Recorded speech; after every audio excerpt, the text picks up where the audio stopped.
Yo, hello, Fantastics. It's Mr. Clintastik here today with the Avatar Last Airbender set review for MTG. I'm very excited. Man, I haven't done a set review in a couple sets, so yeah, I'm not gonna hold anyone up. I'm gonna get right into it. What I do for my set reviews, I typically read the card, try to internalize it, and give my ideas on it for limited, sometimes constructed, standard, or like commander, but mostly primarily for limited. So today I'm going to start with the multicolored spells um, because the multicolored spells can give you an idea of what color pair or trio you might want to play in limited specifically. Typically, you want to go two colors, but sometimes you'll extend to more colors if the set makes it available. So traditionally, I've started with the singular colors like white, blue, red, black, and green. But this time, I'm going to start with the multicolored and artifacts and see if I can start developing some kind of better idea of how the limited format can be shaped based on those colors. So yeah, I'm gonna pull up my Discord in case anyone wants to pop into the stream. Let's see. So you might hear a buddy or two of mine hop in and maybe give an opinion on what they think of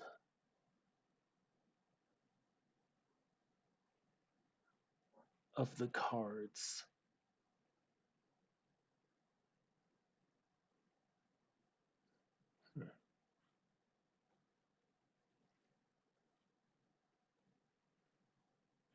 All right, let's get started.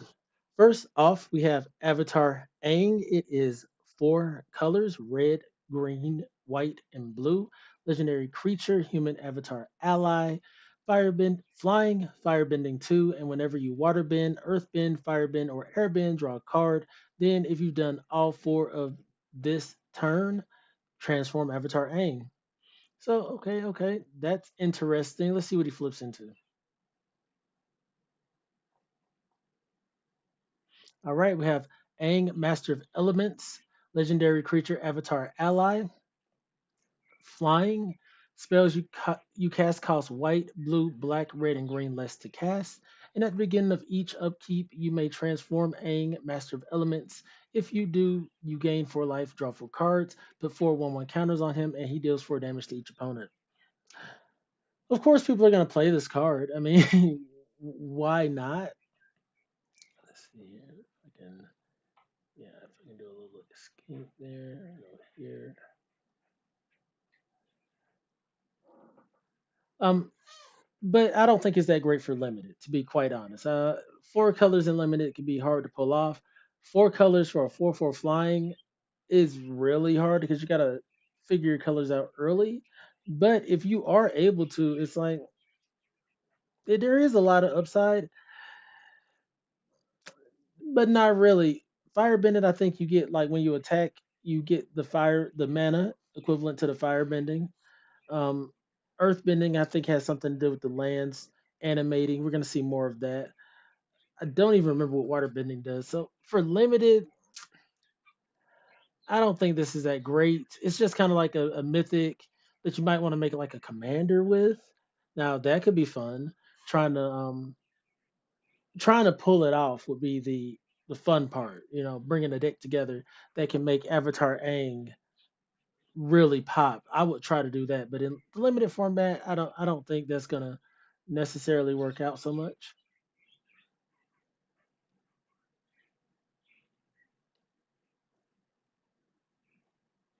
All right. I guess I typically go down, but I guess I can go over. It's fine. And the website I'm using today is Mythic Spoiler. I think they just, do a good job of organizing the cards the way I like them personally. So yeah, that's what I'm using today. Shout out to Mythic Spoiler and whatnot. Next, we have Boomy Unleash. It is a 5 mana, 3 generic, a red and a green legendary creature, human noble ally with trample. When Boomy enters Earthbend 4, when Boomy deals combat damage to a player, untap all lands you control. After this phase, there's an additional combat phase. Only land creatures can attack. during that combat phase, and he's a 5/4. So, regardless, Boomy is a 5 mana 5/4, which is pretty good with trample. And then when he enters, he can turn another, basically animate another land into being a 4/4 creature. So for the value of 5 mana, you get what, a 5/4 and a 4/4. If I'm understanding that correctly, let me double check Earthbending to make sure I am understanding that right.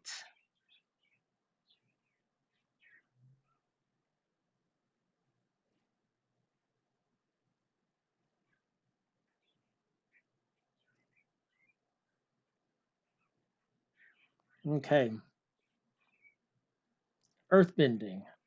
Keyword action that includes a number. When you earthbend, choose target land you control. As the earthbend ability resolves, that land becomes a 0/0 creature with haste that's still a land. Then put 1/1 counters on it equal to the earthbend number. Because the new creature land will have haste, you can feel free to earthbend lands that you just played. There is no summoning sickness in Ba Sing Se. Okay, so Boomy comes in and he's gonna give you a 5/4 trample and a hasty 4/4. That's great value. And then when he deals damage, he gets you an additional combat for your land creatures. I mean, this is superb. Like, let me see. I'm also taking notes on some of the cards too as I go because I'm like, I really want to be ready for this limited set. Like these these set reviews are honestly more for me than anyone else because I want to read the cards and I already have like a good idea. And I'll watch other content creators like set reviews, and I'm just like, I want to give my little 2 cents, you know. So yeah, we got Avatar Aang. I think that's a good commander card. I'm gonna write that down. What's going on?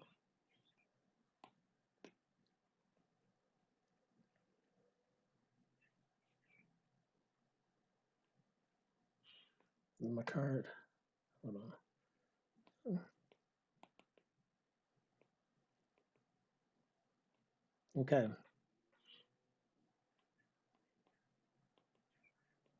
I really like Boomy Unleashed. I think it's great actually because it has so much value. Granted, the Earthbend card doesn't have trample; it has haste instead, and can potentially get another piece of damage through. I think this is an excellent mythic for limited that you want to get every single time. Absolute bomb. Ozai the Phoenix King. It is a what is it? 6 mana, two generic, two black, two red. Legendary human noble, trample, fire bending, four haste.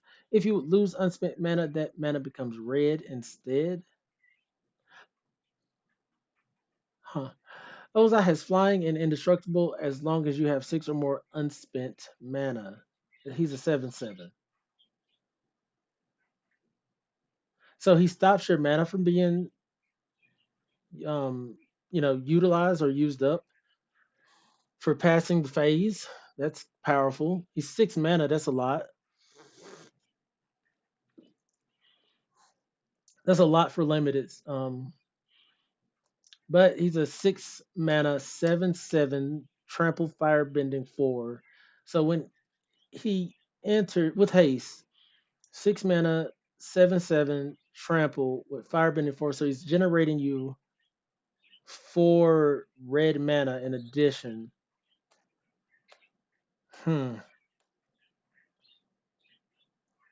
I don't necessarily like it. I'm gonna be honest. It's a lot to get to the board. If you get him out, cool, but just a removal spell just stops everything. I mean, that could be the case for a lot of stuff, but going back to like Boomy, for instance, Boomy five for 5 mana, 1 mana less, you're not getting the haste on Boomy himself, but you're getting two creatures, the second one having haste.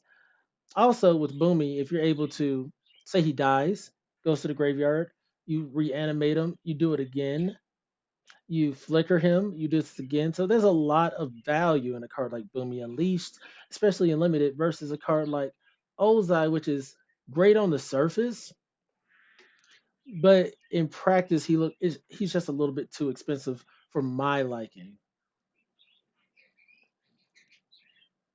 I didn't even let's see. I didn't even grade the cards or even give like an idea of what of what I would give them. Like I said, I haven't done a set review in a while, so my whole like process is kind of like helter skelter at the moment. All right, but we're getting there, one day at a time. Avatar Aang for limited. I'm giving Avatar Aang. I'll give him a one. So I do my scaling on a 0 to 5 scale. Five being, you grab this pretty much every time. Zero being just never play this. This will never do anything for you. I rarely try to give something a zero. One is more like, I mean, you can try to play it, but what's the point?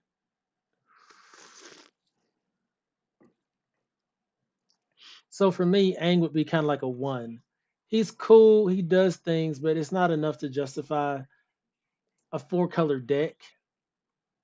He ETBs, doesn't do anything.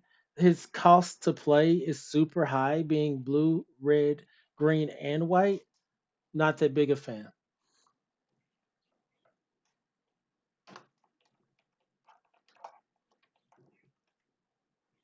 Boomy Unleashed is something I would give a five to. Just a really solid card all around. ETBs does something immediately. Attacks gives you additional value. Fantastic card.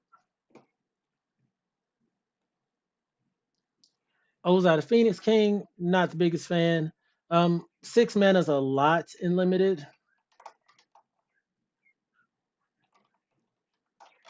It's just a lot of mana.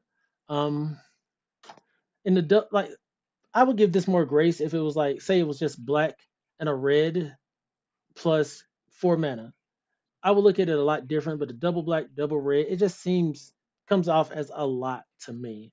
Um, Honestly, I'm kind of put it in the one range with Aang, maybe two because it has. So it's not your standard 6 mana 6/6 for six. It's definitely a 6 mana 7/7 with a lot of stuff. Um, I'll give it a two. I think there's potential there. It's not as to a certain degree. It's not as hard to play as Avatar Aang, but it still has its shortcomings.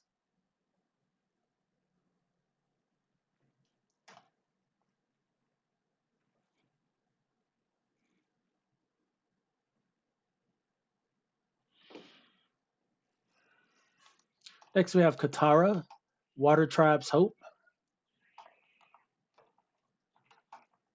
It is a 5 mana, two generic, white and double blue legendary creature, human warrior ally. Ally is a returning creature type. She has vigilance, and when Katara enters, create a 1/1 white ally creature token. You can waterbend X. Creatures you control have base power and toughness X until in the turn. X can't be zero. Activate only during your turn. While paying a waterbend cost, you can tap artifacts and creatures to help. Each one of them pays for one. She's a 3/3. That's not bad. For your white blue decks, she's great, right? 5 mana. She enters. She gives you an additional creature. You can basically pump all of your creatures by sinking by water bending, and you can use other creatures to help. Okay, this is going up there with Boomy for me. Katara is really solid. I'm gonna give her a five. Um, Not so hard to play. The double blue is a little bit of a eh, not my favorite. But she's vigilant. 3/3 creates an ally. So if she dies and goes to the graveyard, you bring her back. Boom, you get another creature. You flicker her, and in white blue, you're more likely to flicker than in red green. So you have a lot of potential in that aspect. And then in addition, you get your army built, you get your army set up, and you can sync mana to pump all of them on this stick right here. So I love it. I'm gonna give her a 5 rating for now for limited. Just a reminder to those watching, 0 to 5, 5 being amongst the best. Mm, she could fall down to a 4, but I'll have to see. Maybe after reviewing more of the cards in the set, I'll rank her a little lower. It's a balancing act. All right, next we have Sokka, bold boomeranger, blue, red, legendary creature, human warrior ally. When Sokka enters, discard up to 2 cards, then draw that many cards. And whenever you cast an artifact or lesson spell, put a 1/1 counter on Sokka. He's a 1/1. Like him, he enters, discard up to 2 cards, and draw that many cards for 2. In limited, that's going to be fantastic. That is going to be absolutely fantastic. And whenever you cast an artifact or lesson, put a 1/1 counter on Sokka. I'm probably over ranking some of these cards at the moment, and I'll do a revisitation. I always say that, but I really will. Next weekend, I'll do a revisitation of the cards after having a good little pre-release set. I mean, one moment.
All right, I'm back. Sorry about that delay. But yeah, I rate Sokka kind of high. Um, Typically you'll do a spell like Sokka Bow Boomeranger blue red for not even being on the creature body. You'll do that just on a spell to draw 2 cards and discard 2 cards. So it being on a creature body that can grow over time. Sokka's excellent. Excellent card. I'm gonna definitely make a red blue artifact deck with him. So yeah. Now I'm just gonna give some general ideas off top. Sokka might, out of the first few cards I've suggested or discussed, Sokka might be amongst the best. He has draw power. He grows. He is the cheapest creature here, and yeah, he's not mythic. He's rare. He's rare. And then you have Boomy. I think Boomy's great, but honestly, at the moment, I would definitely draw I would pick Sokka over Boomy or even Katara. Um, with that being said, I'm a already do some modifications on my ranking and drop Katara and Boomy down. I'm gonna put Boomy at 4.5. Then I'm gonna put Katara at 4.5.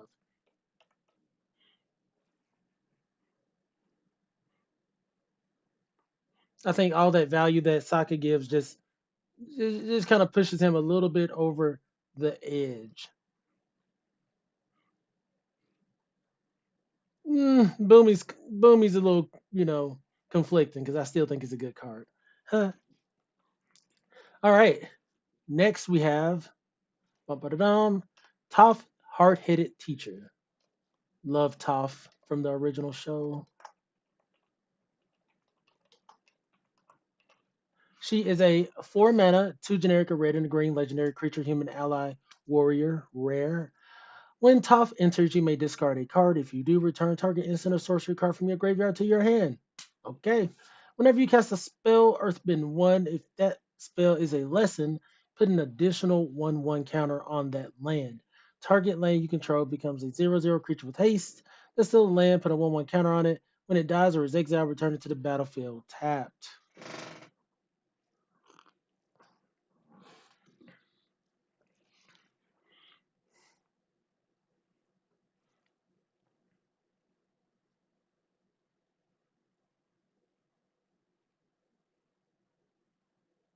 Hmm.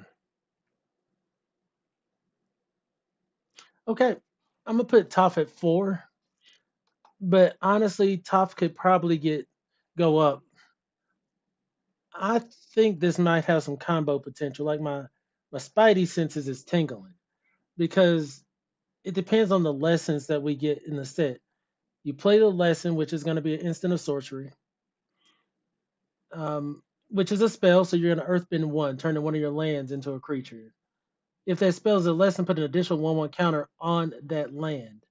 So if there's a lesson that ramps you, or I don't know, does something interesting, like I can see this really getting nasty where you're discarding a card that's going to give you value from the yard to get back a lesson that's going to give you an animated land.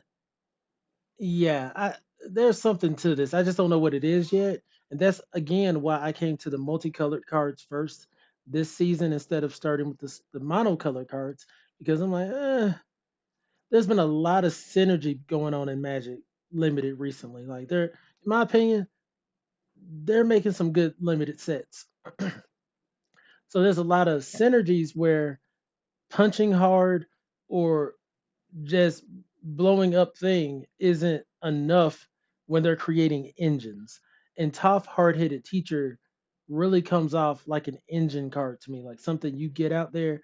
And if your opponent's not really paying attention, they're like, "What is happening? How did you get 3, 4 animated lands? What is this loop? I can't stop it."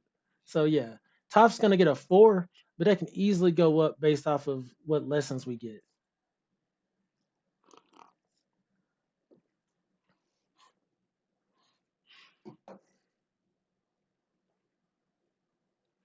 Next we have Aang Swift Savior.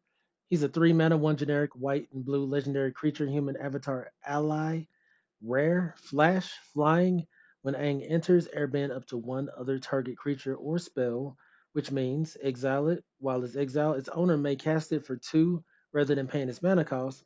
And you can waterbend 8 and transform Aang into a 5/5. He's currently a 2/3. So his 5/5 side is reach and trample. Oops. And whenever Aang and La attack, put a 1/1 counter on each tap creature you control. Hmm.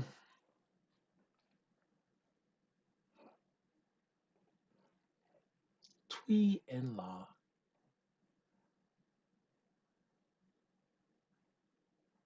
I guess I could have stayed there for a second. Uh, hmm. 3 mana's not very expensive. He has flash. Waterbending seems really, really powerful. I'm just gonna throw that out there. Waterbending seems really strong. Um, Well, wrong. Water bending on Katara seems strong. If it's water bend, do this thing, and it's not water bend, pump whole squad, I'll take that back. So, because all you're doing for 8 is transforming Aang into, his law version, which now flavor wise, yeah, flavor wise, that's amazing. It's amazing. And when he comes to the board, he airbends something away. So basically, micro bounces or pseudo bounces something away because they can play it later for 2 instead of its mana cost. That's very interesting. That's another thing I feel like it potentially combo with something,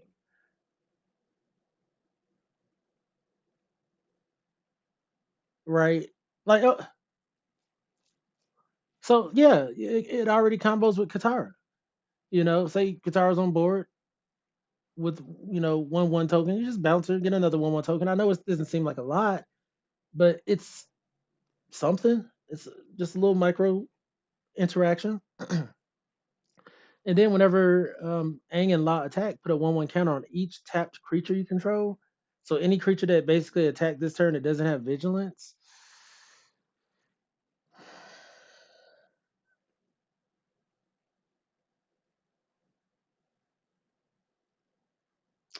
So my problem with airbending is that it's not even adding additional cost. So you do this to an opponent's thing and say it's a 6/6 or 6 mana creature. You airbend it and they're just like, oh, I pay 2 to bring it back.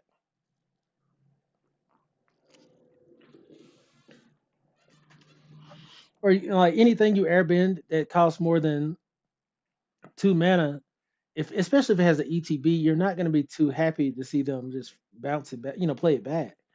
I think you'd want to. For me, I'd prefer to strategize and think of this as something I would want to use for myself.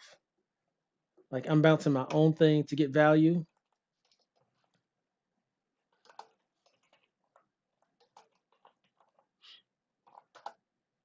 I'm kind of midway on this. I'm gonna give it a 3 for now because the Waterbend 8 is just not that cool to me. That's a lot of mana to get a 5/5. The Airbend and paying 2, they're still getting it back. And if we do it, we gotta just add so much extra effort to it. I'm not overly impressed with this card yet. I can see some potential with it. But yeah, how often are you going to pay 8 to transform them? We might need to have a counter on that. Like, how many times we flipped Aang, Swiftless Savior, or whatnot? Uh, Getting so many messages. All right, let's get out of here.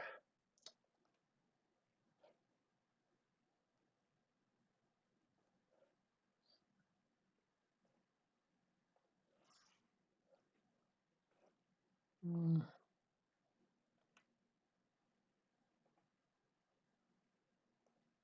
Okay.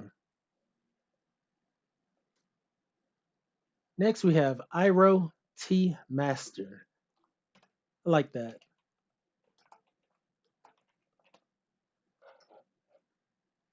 He's a 3 mana, one generic, red and white, legendary creature, human, citizen, ally, rare. When Iro enters, create a food token. Okay. They should have made T tokens for Iro. Oh, that would have been, man. What could them tokens been? Like sack. I don't know. I don't know what they could have been, but whatever. When Iroh enters, create a food token. At the beginning of combat on your turn, you may have target opponent gain control of target permanent you control. When you do, create a 1/1 white ally creature token. Put a 1/1 counter on that token for each permanent you own that your opponents control. He's a 2/2. 3 mana, 2/2. It makes a food. Mm, You give me your opponent's food or something to make tokens.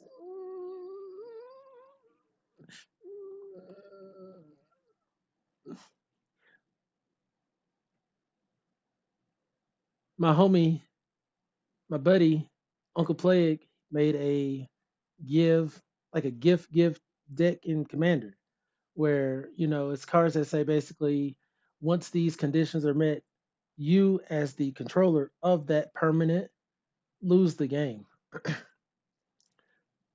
I forget what specific colors he's using, but if red white is involved in any way, this is gonna be great. This slots right in there. Hey, on my turn, I'm gonna give you this thing and I'm gonna get something for it. And honestly, the thing I'm giving you is not gonna be good. And I discussed with him, I want to make me a holiday themed deck. So for Christmas, I want to do something similar, like a bad Santa situation where we're giving things that you don't want to. You're like, here you go, Merry Christmas, coal and stocking. So thinking about it for limited, I'm not overly impressed. I don't want to give my opponents anything so far in limited unless it says lose the game. 3 mana 2/2. He doesn't have any evasion. Mm, he seems kind of loose to me. So I'm just gonna give him a 2 for now, and then I may revise that if I come across something in limited that for limited that does help. But right now I'm like, no, I don't want to give my opponents even a food token, to be quite honest, for a 1/1. Then that 1/1 takes 3 turns to make up for the food that the 3 life that they gain. Next, we have Zuko Conflicted. He's a black red legendary creature, human rogue. At the beginning of your main phase, choose one that hasn't been chosen and you lose 2 life. You can draw a card, put a 1/1 counter on Zuko, add a red mana, or exile Zuko and return him to the battlefield under an opponent's control. He's a 2/3. Hmm.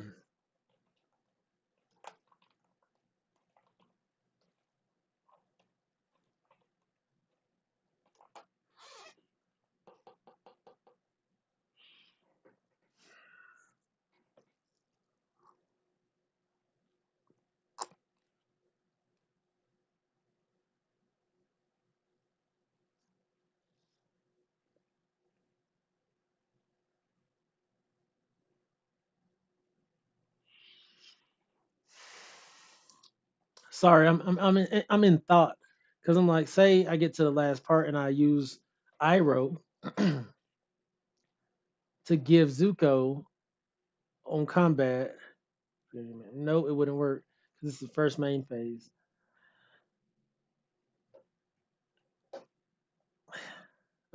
Yeah, yeah. The name is perfect. I am conflicted. He's a 2 mana 2/3, which is already solid stats for limited. Who's gonna, if they don't remove him, gonna draw you a card, become a 3/4, or give you a red in the order that you choose.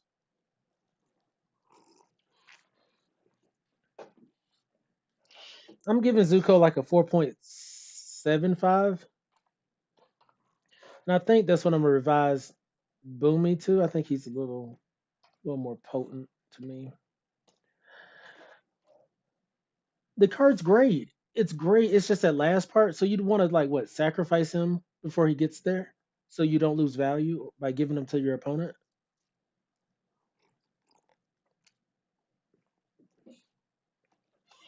Very interesting card.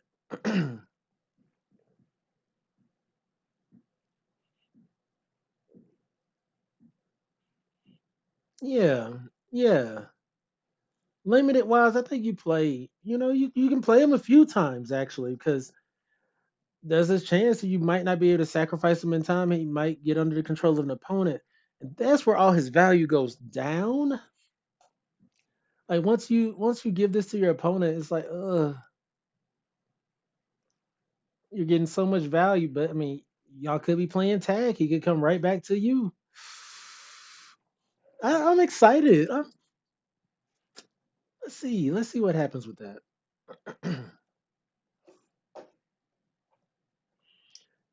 And you gotta excuse me. I'm typing out the card names and everything as I go, so I can, have something to review after a week or so to refer to. Because hopefully, I get to really enjoy this set for drafting.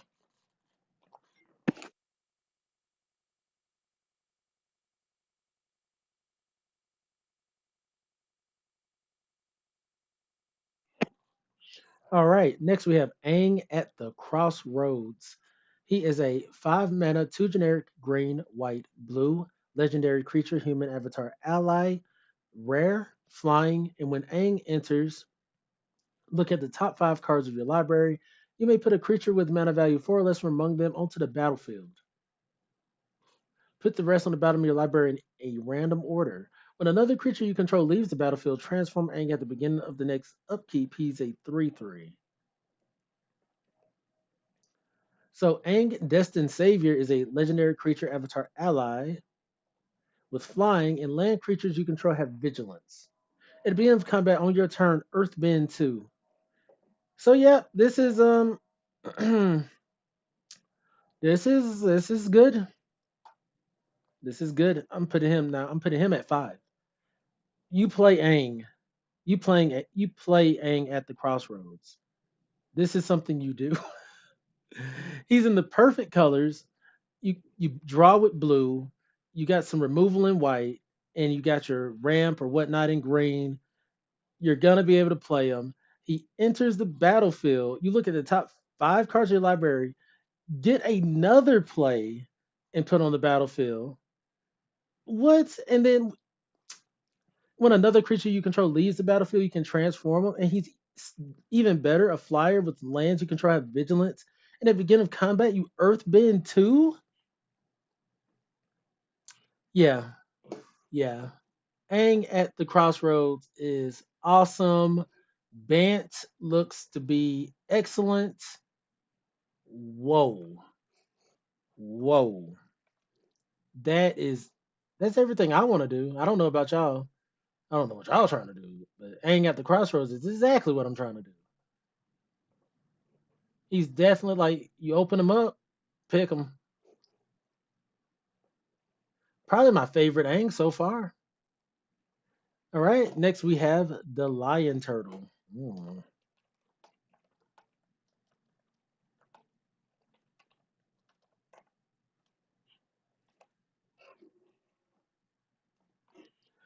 The lion turtle, 3 mana, 1 generic, a green and a blue, legendary creature, elder cat turtle, rare, with vigilance and reach.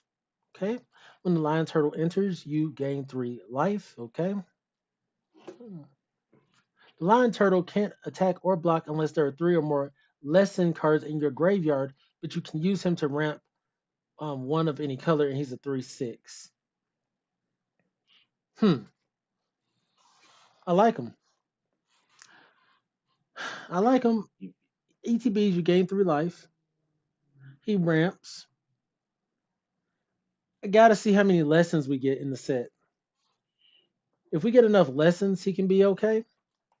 And that's just simply okay. I'm gonna give him a 2. When I say I like him, I just like the cut of his jib. He's the lion turtle. You know what I'm saying? Like uh, some of this is nostalgia. I watched the original Avatar Last Airbender. I didn't get to play Final Fantasy as a kid. I played like this is a tangent. I played like the I think whichever had lightning in it with the pink haired girl while I was in college, but I didn't have the nostalgia like everybody had of being a kid and really getting to enjoy a property. This one in particular, man, I watched Avatar every day, loved it. So some of these things is really taking me back, like none of the other cards were able to do. Lion Turtle and Limited is probably not going to be your first pick card, to be quite honest. You need 3 lessons in your graveyard for him to be a creature, and if we don't get enough lessons, for him to be able to attack or block, if we don't get enough lessons, it's irrelevant. And there's other, I would be willing to bet there's 3 mana artifacts that tap for 1 of any color or whatever by the time we get to artifacts. So Lion Turtle, I'm gonna give a 2. If we get enough lessons, he might be able to go up. But if we don't get enough lessons, honestly, his value just goes down, unfortunately.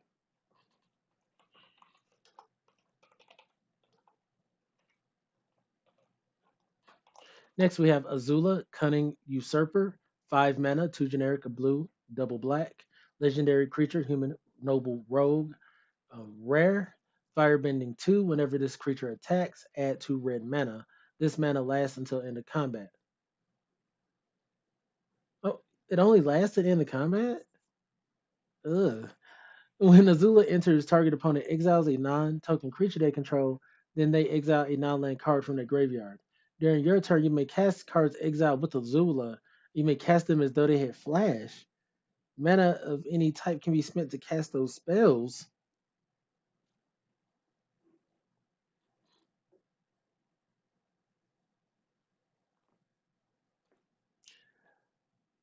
Wow. Wow. We. Wowie. Azula is excellent. I'm gonna give her a 5 as well. And we are in the rare part of the card discussion, so a lot of these cards are gonna get some pretty high ratings if they're actually good. This for 5 mana. You get a removal spell on a stick, some graveyard disruption, a little bit of ramp, as well as some card recursion or just card advantage. I'll say all on one card. This is great. This is great. Oh my gosh. I just I'm just excited. This doesn't have to necessarily even combo with anything. You just play it. And that's why some cards will get a higher rating than others as well. If I gotta do the more steps I have to do to make the thing be as good as one thing, the lower the ranking's gonna be. Azula comes out and already just boom, exiles a non-token creature and a non-land card from their yard. And you can play both. That's She gets you two spells and probably two good spells. What more do you want? Are you not entertained?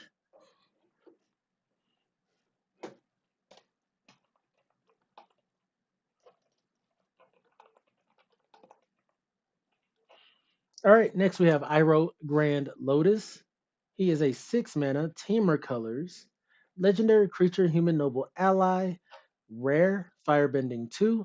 During your turn, each non lesson instant and sorcery in your graveyard has flashback. The flashback cost is equal to that card's mana cost. During your turn, each lesson card in your graveyard has flashback for one. For one. And he's a 5/5. I gotta see what these lessons are talking about. I gotta see what the lesson. Actually, yeah. Let me just do that. I'm tired of not knowing. Like what is happening here?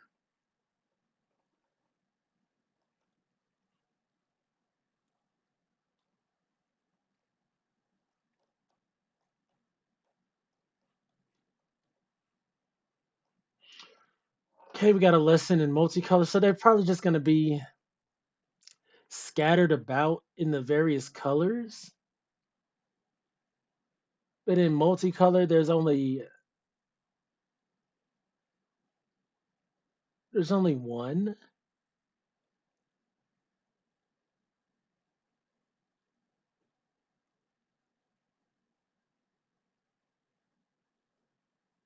Yeah. Okay, so I shouldn't be overly excited about lessons. I mean, I see a couple like what was it, 4, 5, 6, 7, 8. I knew there was going to be something like this. Sacrifice a land, search your library for up to 2 basic lands, put on the battlefield, tap, then shuffle. I figured there was going to be something like this to combo. Yeah, lessons. I'll see by the end of the full set review if they're really that impactful, but I don't even see enough to warrant me to be overly excited that they are paired with some of these other cards.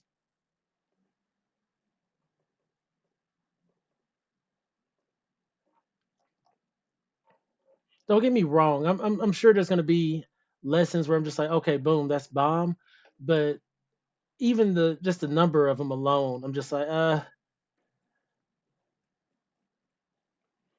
eh, Iroh's okay, you know. I'm gonna give him a 6 mana 5/5 firebending 2 flashback on instants and sorceries.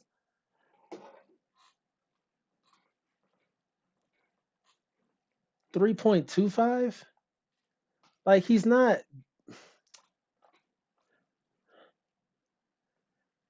doesn't have any evasion, but he gives like such potential card advantage. But it's potential because if there's nothing there, there's nothing there. I'm actually just gonna give him a 3.0 for now. He's just a little bit expensive, but I gotta respect the fact that he can overpower a deck. He can, you play all your good spells early, and he can even make your lessons have flashback for only 1 mana. I gotta respect it. I'm gonna give him a 3 for now and see how that goes.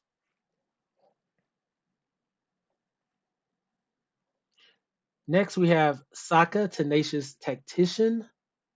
I'm loving these names too.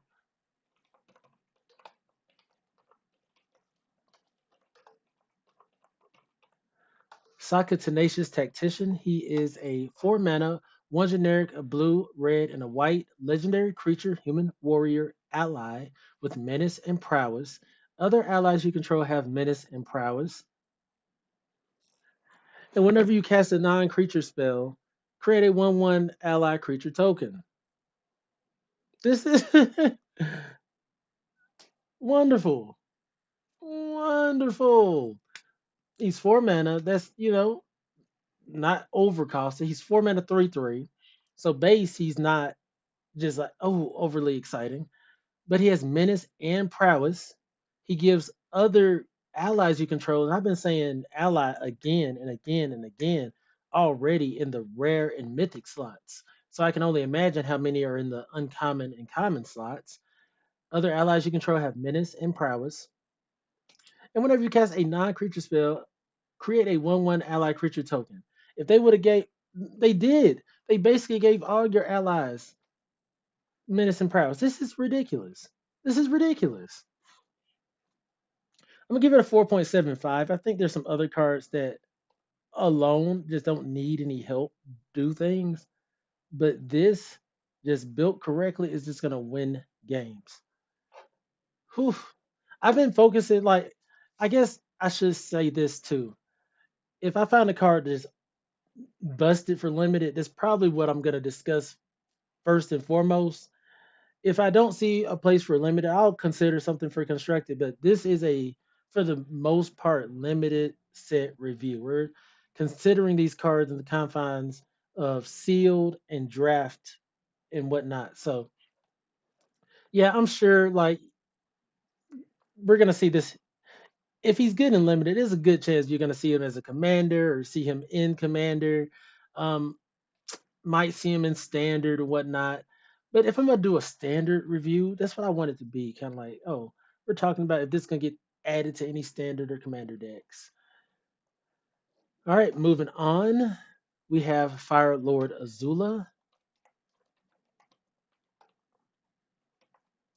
4 mana, generic, blue, black, and red. Legendary creature, human noble with firebending 2. Whenever you cast a spell while Fire Lord Azula is attacking, copy that spell. You may choose new targets for the copy. She's a 4/4. So you got one Azula that's already on color to take things with firebending. Then you got a second Azula that's willing to copy the things you stole. Flavor alone, I would try to do that in limited.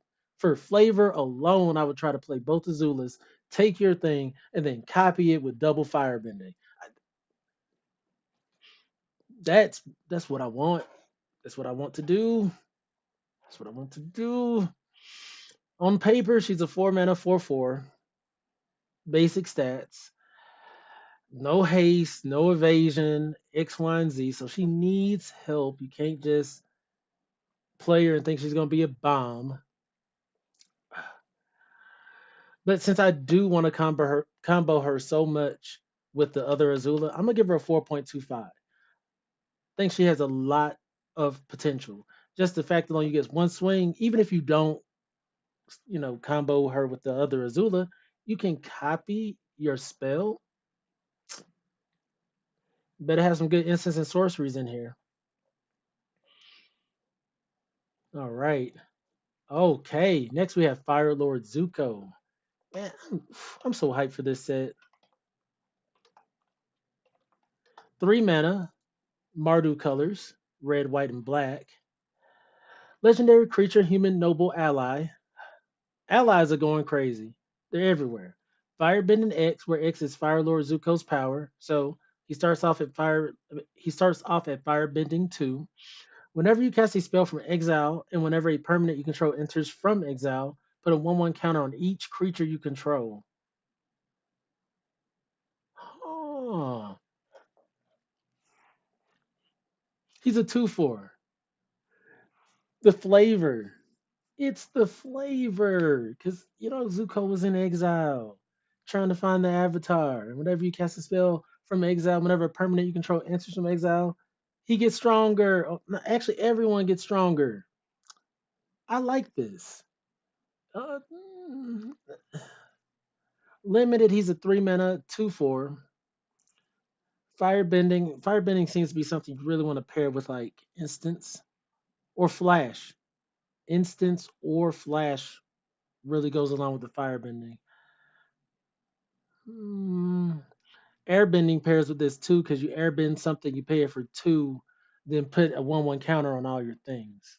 So it kind of pairs really well with the airbending mechanic. This is mm, mm, they're just feeding us. They're feeding us here.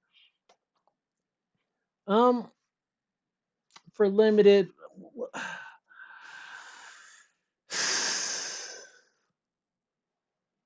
he's not. I'm gonna give him a 3.25. He needs a little help. He needs a little bit of help to kind of go over, but he can be good because you putting a 1/1 counter on each creature you control could be super, super, super strong. But you gotta get that cast from exile stuff going. You have to do it.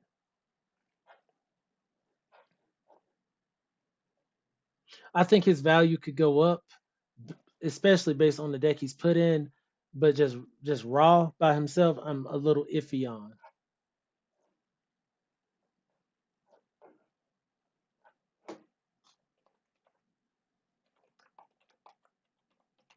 Next, we have Katara, the Fearless. Bant colors, that's green, white, and blue.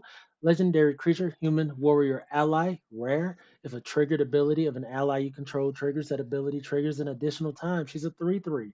So she's a 3/3 for 3 that doubles triggers of your allies. And let's do a little quick review. I need to do it for myself. She can double the trigger of Zuko. Okay. Um,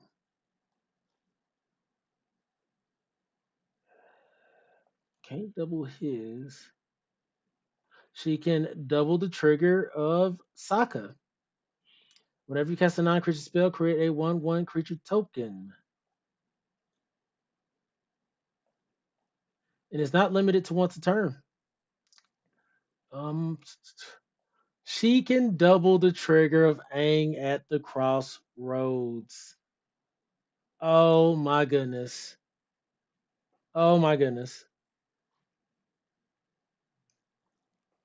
Yeah. Oh yeah, that's exciting. That is exciting. She could double your Iroh trigger. She could double your Aang trigger. Okay, she can double your soft trigger. So this is what I was saying with that green lesson.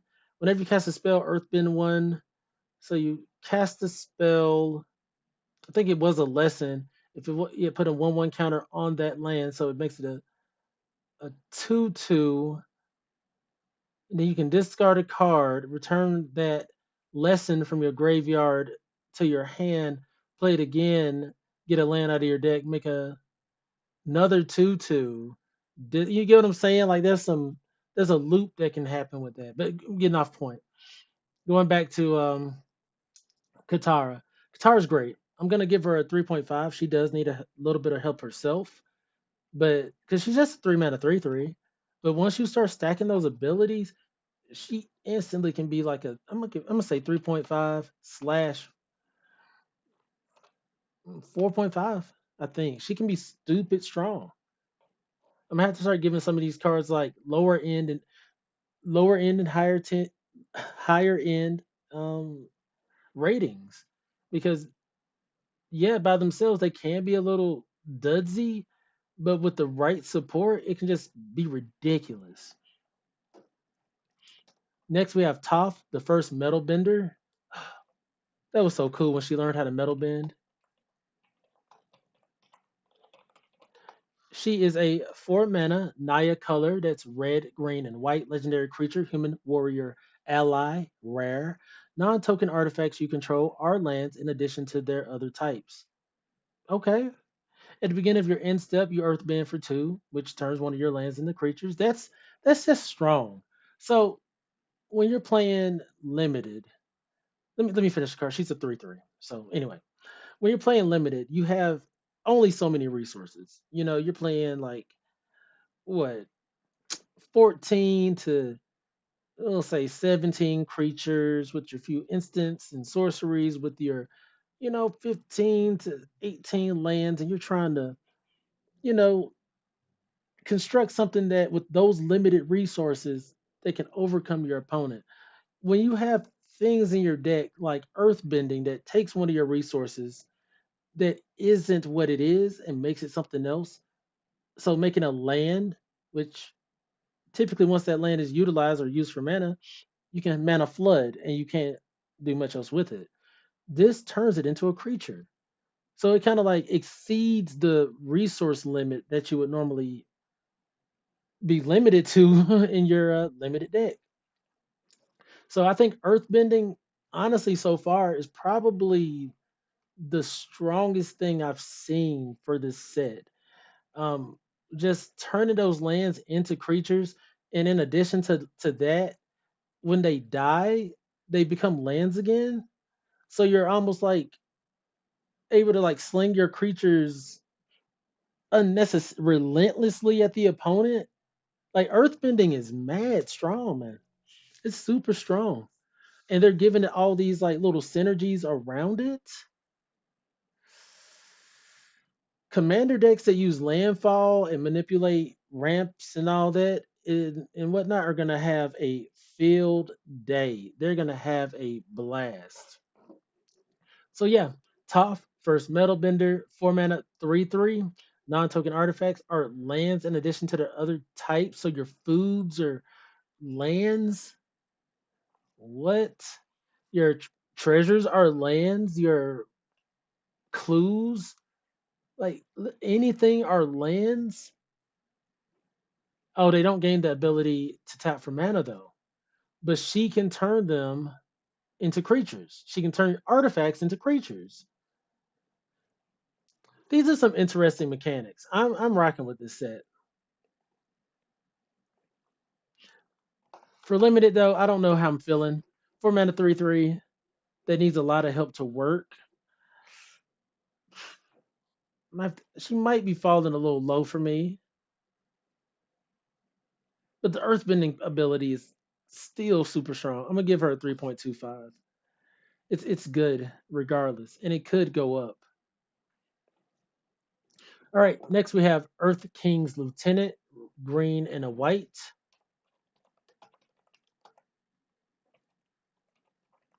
He's a creature, soldier ally, rare.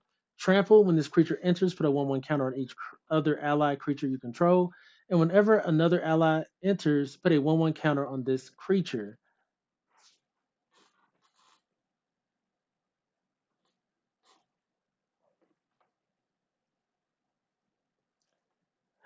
What? He's a 1/1. This is this is crazy. This is crazy. Like, okay, there's already a lot of allies. So say you have a board and you've played a turn two, three, four ally. You drop this, boom, they all get a 1/1 counter. Or you play this and then play an ally, ally, ally. He gets out of hand. And he has trample.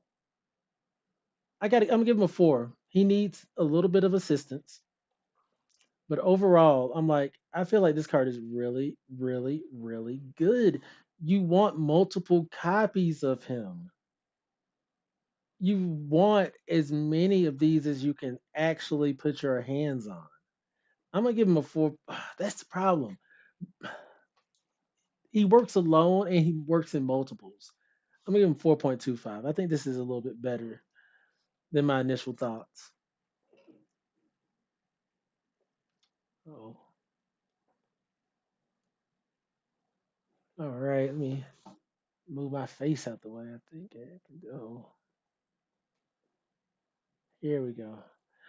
Next, we have Beifong's Bounty Hunters. Whenever a non-land creature you control dies, Earthbend X, where X is that creature's power. It's a 4/4 creature human mercenary. Rare.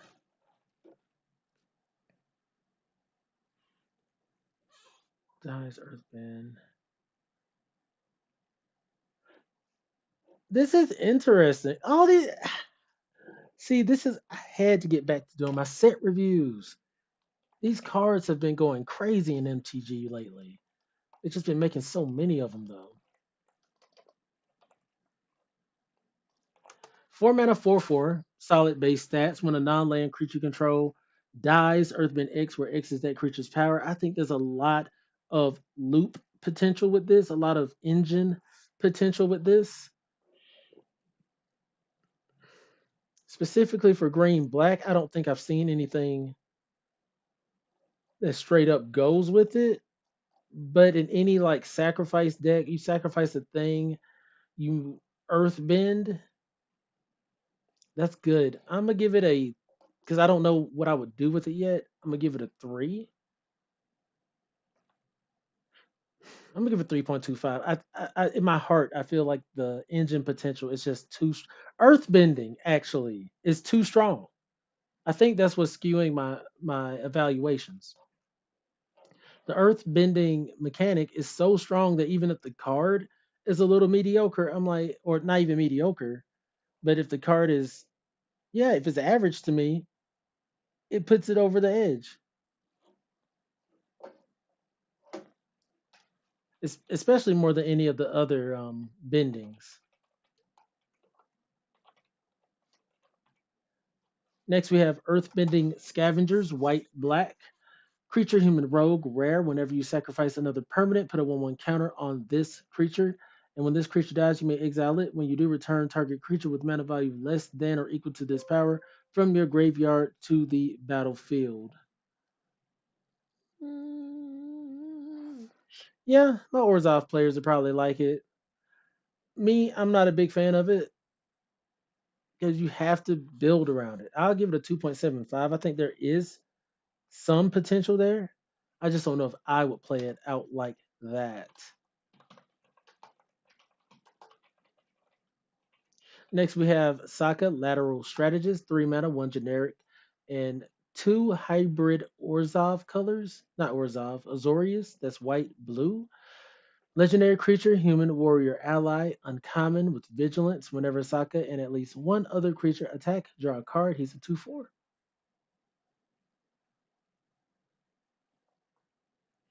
Okay, I'm gonna give him a 3.25. His base stats are kind of meh. Um, Base stats for me, you typically want like a 2/2 for 2 with upside. 3/3 for 3 with upside. This is a 3/3. This is a 2/4 for 3 with upside.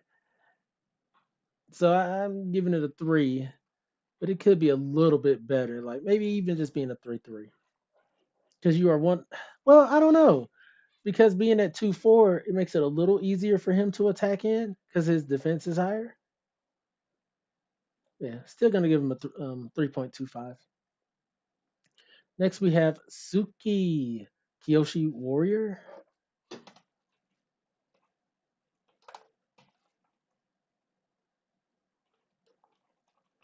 4 mana, 2 generic, and 2 white green hybrid colors. Legendary creature, human warrior ally, uncommon.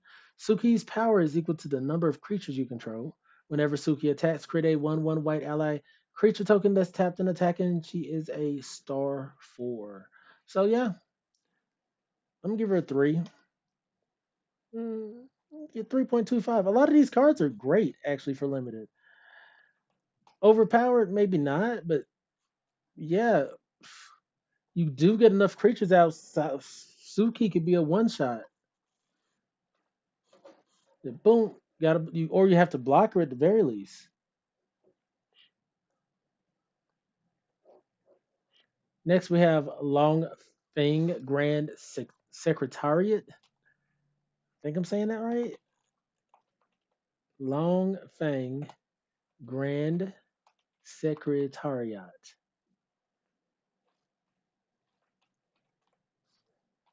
3 mana, one generic, 2 hybrid Golgari colors. That's black and green.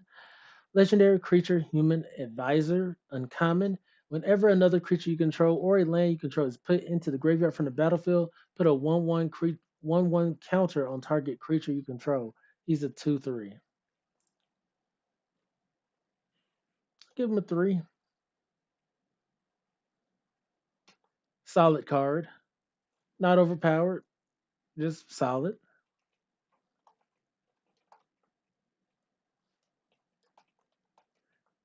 Well,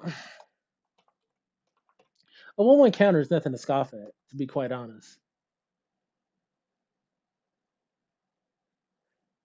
It isn't. And if you get multiple copies of Longfang, and you can start doing like 2 counters per turn, 3 counters per turn, going in different directions. Long Fang can actually kind of get out of hand. Give him 3.25. Give him a little bit of respect. Because some of these cards, like multiples of them, just takes him up so much more. So maybe not a 3.25. He'll still be a 3. And if you can actually do something with him, he can go up to like a 4.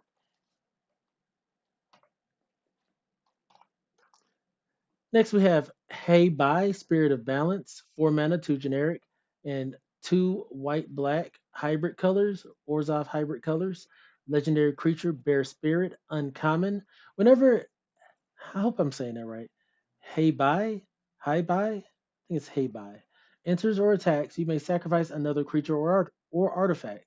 If you do, put 2 +1/+1 counters on Hi Bye. When Hi Bye leaves the battlefield, put its counters on target creature you control. He's a 3/3.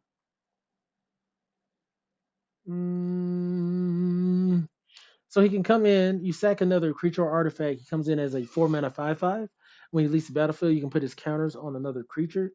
I've seen that be pretty strong. Like keeping counters on the board instead of letting them die. That's been a pretty strong ability. A 4 mana 3/3 isn't anything I'm overly excited about.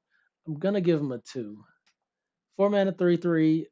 You gotta sack something to get those counters. I don't want to do that. I really don't want to do that. But there could be a way to combo them with something. You sack it, get more value. If you're able to sack the thing and get additional value from it, it takes the value of the original card up.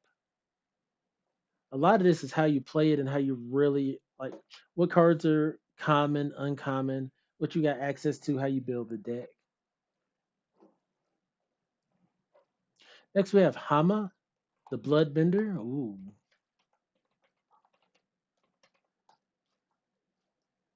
So we got a 5 mana.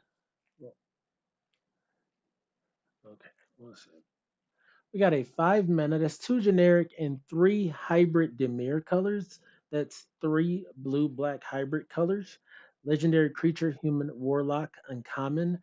Whenever Hama enters, target opponent mills 3 cards. Exile up to one non-creature, non-land card from that player's graveyard. For as long as you control Hama, you may cast the exile card during your turn by water bending X rather than paying its mana cost, where X is its mana value. This is a 3/3. Oh, yay. I, okay. I get too excited about some of these things. This is a great ability, at least. 5 mana, 3/3 isn't the best, but it enters. You mill them for three, and then you can basically choose the whatever benefits you the most. You can choose it from the graveyard and water bin to play it. And there's cards like the Azula card where you're like taking their things. I could see a nice little like villain strat coming up. I could see a nice, the Avatar Commander set decks are gonna go crazy. Man, I gotta start my deck building. Hey, what up, Sahia? Sasia? Yes, I think it's Sasia. Thank you for pulling up. Hope you're doing well from YouTube. Shout out. So, oh yeah, I didn't even give a rating. I'm gonna give Hama. Hmm. I gotta give her a three. She just needs so much more help. But I can see her being a 4.5. I'm gonna try to do something where basically I'm taking your things and I'm able to play them in your face. Whether that's with Hama or Azula or whoever. I want to take your things and play them in limited. Oh, my face is in the way again. We're going over here. All right.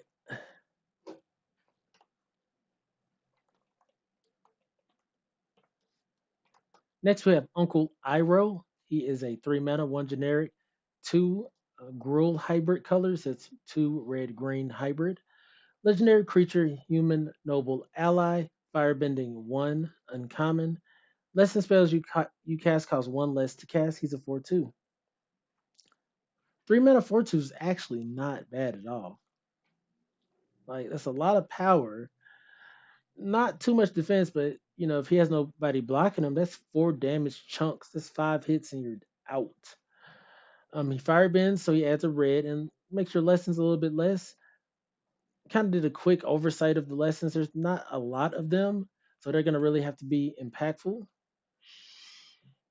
I'll give him a three. I think he's a solid card. Just not solid, not exciting.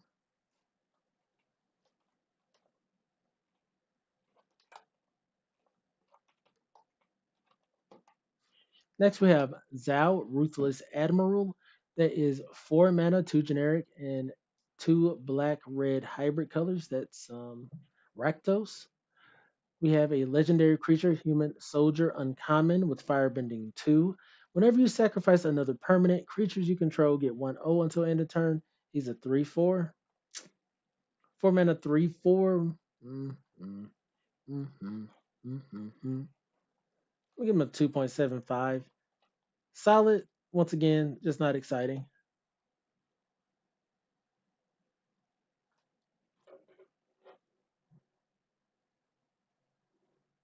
It's kind of mid if you play a lot of ramp. Which one is mid? We might be at different points in the video. But yeah, I'm not going to give Zhao too much stock. Like cards I get excited about, I can definitely dwell on. But cards that I look at, I'm just like, just gonna kind of rate them. Next we have Guru Pathic, 4 mana, 2 generic, and two blue green hybrid colors. It's two Simic color hybrid. Legendary creature, human monk ally, uncommon. When Guru Pathic enters, look at the top 5 cards of your library. You may reveal a lesson, saga, or shrine from among them and put into your hand. Put the rest on the bottom of your library in a random order. Whenever you cast a lesson, saga, or shrine, put a 1/1 counter on another target creature you control. This is a 2/4. 2 mana, 2/4. Look at the top 5 cards. Look for something legendary creature. I'm not really liking the fact that it's legendary.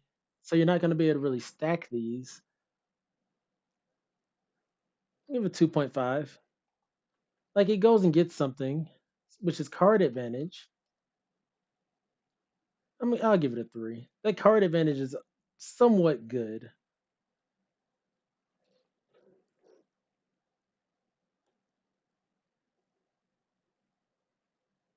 I think Uncle's good. I mean, well, not I won't say good, but like you said, mid.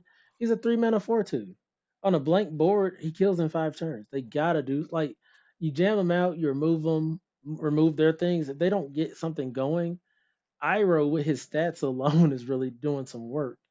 And if you get the lessons going with him, he gets actually way better. Um, yeah, he's legendary too, so he doesn't stack. That's going to be an important part of the game as well. I like being able to stack my abilities. If I'm not able to stack them, I'm a little bit like, eh.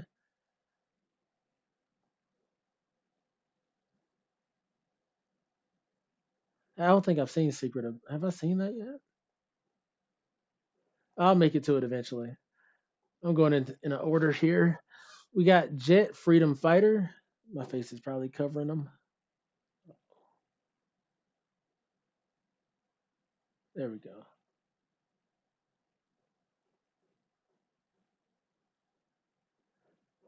Jet Freedom Fighter, 5 mana, 2 generic, and 3 Boros hybrid. That's 3 red white hybrid for a legendary creature, human rebel ally. Uncommon. When Jet enters, he deals damage equal to the number of creatures you control the target creature and opponent control. When Jet dies, put a 1/1 counter on each of up to 2 target creatures. He's a 3/1. How do I feel about that?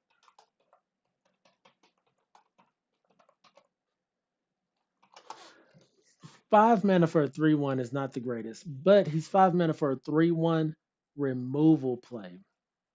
That's not bad. You get what I'm saying? So if he's the only one to come to the battlefield, he's a 5 mana deal 1 damage to target creature. That's not good. That would put him at honestly a five, like a 1.5 for me. But if you can get anything over like maybe three or whatnot, like this kind of balances out if you can do maybe 3 to 5 damage to a creature when this enters. I think the low end it's a 1.5. High end I think it's like a 3.25. It's not OP, but there's some things you can do with this, and maybe with a sack deck, I don't know, you're able to replay them. Recursion deck more so. You're able to replay them, get the 1/1 counters, get all the value again and again. A recycle like deck, I can see that being fun.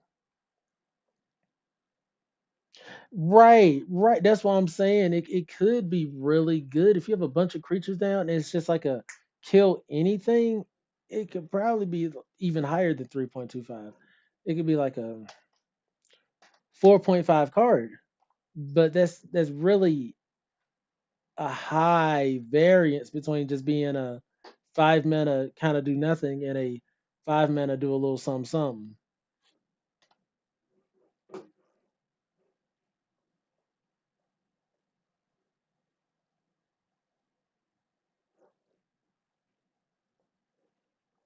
All right.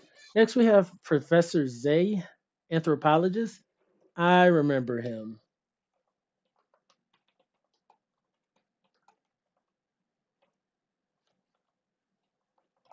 He was kind of crazy.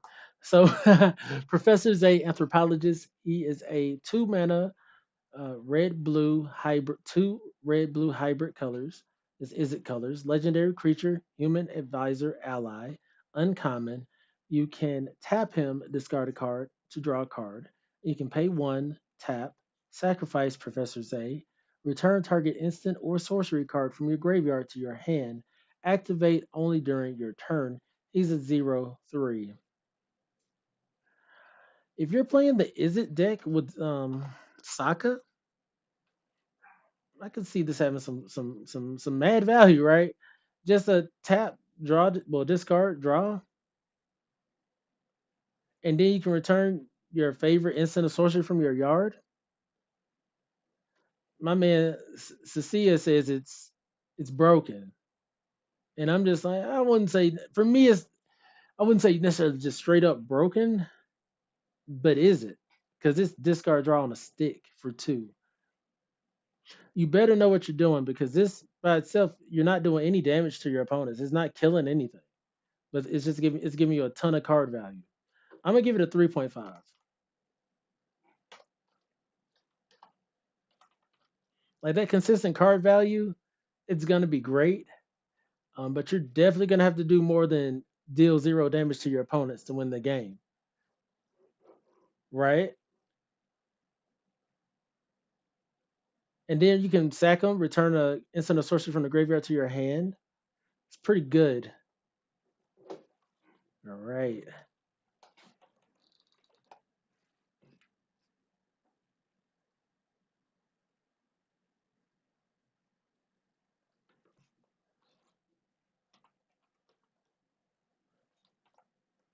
All right. Next, we have Nomad Legacy. That is a white blue enchantment. Uncommon. When this enchantment enters, create a clue token.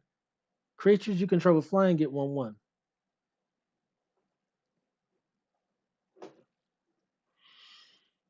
Okay. Mm, am I excited about that? Not necessarily. It doesn't even draw when it enters. It just creates a clue, but it gives all your flyers 1/1. Make a white blue flying deck, jam a couple of these. You're not gonna be mad. But by themselves, it's just 2 mana, make a clue to pay two. So for 4 mana, you can draw a card. And if you have no creatures, you just get no value. So I'm gonna give it a 2 for now and see if we're able to build a good white blue deck to support it. Like cards that need support definitely get lower ratings from me.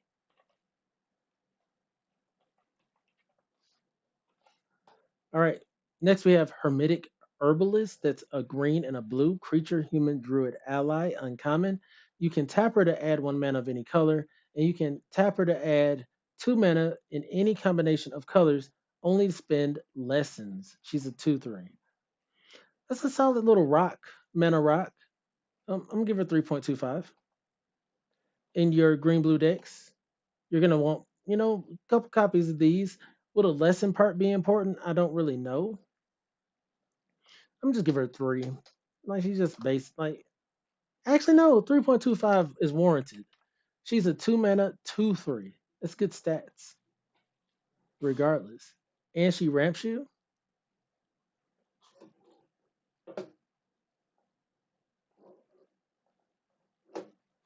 All right. Next we have Cruel Administrator. That's 5 mana, 3 generic, a black and a red.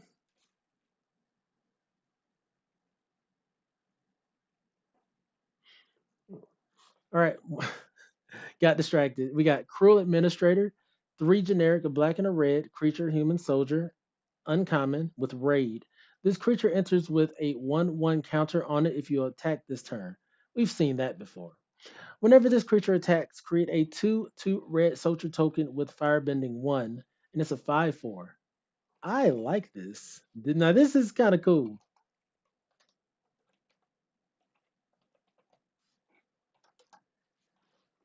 So for 5 mana, it can come in as a 6/5. Good stats.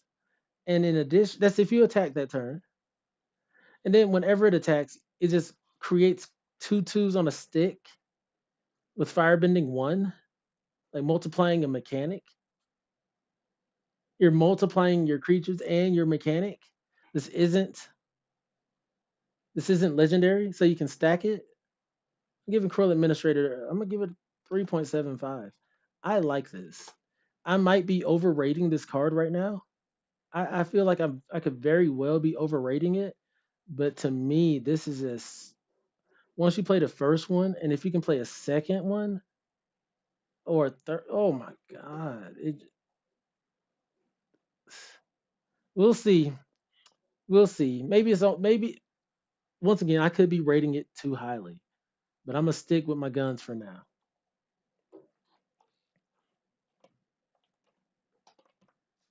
Next, we have Bitter Work, which is 3 mana, 1 generic, a red, and a green enchantment, uncommon. Whenever you attack with You attack a player with one or more creatures with four or greater power. With power four or greater, draw a card.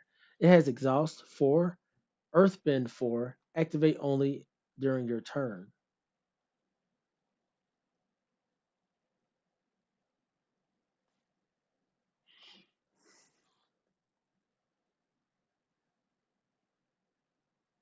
Oh, okay. I had to remember kind of like how exhaust works. So you can only exhaust four once. I was like, can you just do this on a stick? Like you can just do this again and again, but you can't. You exhaust one time to make the one creature. So for 7 mana, you get a 4/4. But if you synergize this with other creatures, you can be drawing cards until you get to that point.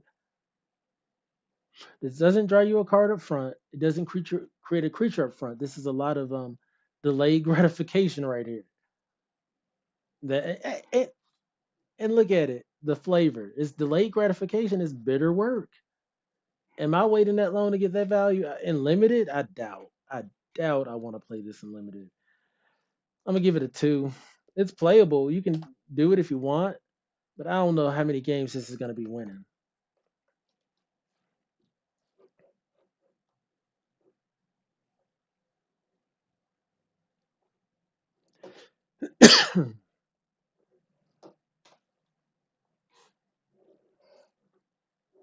Next, we have Tolls of War. Now, this looks like something just out of MTG itself. It don't even like anything out of Avatar. Tolls of War, a white and a black enchantment, uncommon. When this enchantment enters, create a clue token. Whenever you sacrifice a permanent during your turn, create a 1/1 white ally creature token. This ability triggers only once per turn. Well, once each turn. Give it a two. It's not unplayable, it's just not exciting.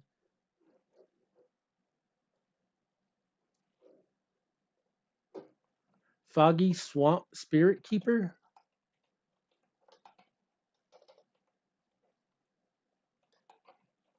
3 mana. A generic, a blue and a black creature, human druid ally, uncommon with lifelink. That's good. That's something I like to hear. Whenever you draw your second card each turn, create a 1/1 colorless spirit creature token with this token can't block or be blocked by non-spirit creatures. What? What did I just say?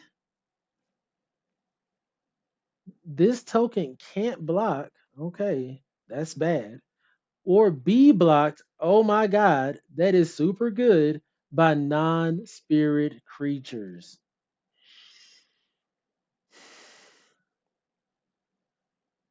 You're giving me a way to make unblockables. Oh my god. She's a 3 mana 2/4, not the greatest, but at the same time, you gotta you gotta help this card. This card isn't gonna be good on its own. 2 mana, the 2/4 lifelink is fine for three. That's enough for me to say, hey, I'll put her at 2.5. But the lifelink is actually really good. But creating those unblockables could really take the power level of this card up, up, up, up, up. Could take it straight to being like, oh, I'll say at least a 4.5. Just making unblockable creatures unlimited. But on the whole, I'm gonna give her a 3/4.5. Actually, I think it could be a really good card. Lifelink's solid, and to have unblockability on creatures you generate is really good. Next, we have Dai Li Agents. That's 5 mana, 3 generic, a black and a green human soldier creature, uncommon. When this creature enters, you earthbend one, then earthbend one. Oh man, that's cool. That's so cool. Whenever this creature attacks, each opponent loses X life and you gain X life, where X is the number of creatures you control with 1/1 counters. 3/4. Yeah, I'm gonna give this a 4. I like it. It's hard for me to give cards that are like three or aboves higher ratings than like threes on average. But this one is just a 5 mana create two creatures basically, and then when this one attacks, you can gain 2 life, basically, make your opponent lose 2 life. Love it. I'm loving the design of these cards are excellent.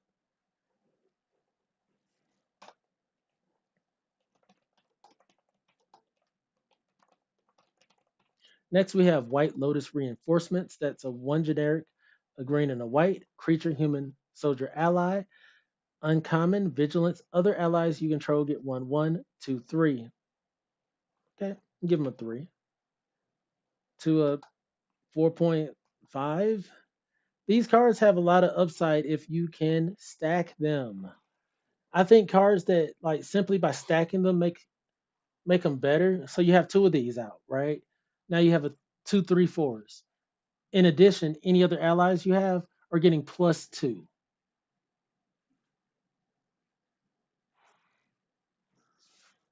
These are like lords. The lords are strong. Okay. Next we have Sun Warriors.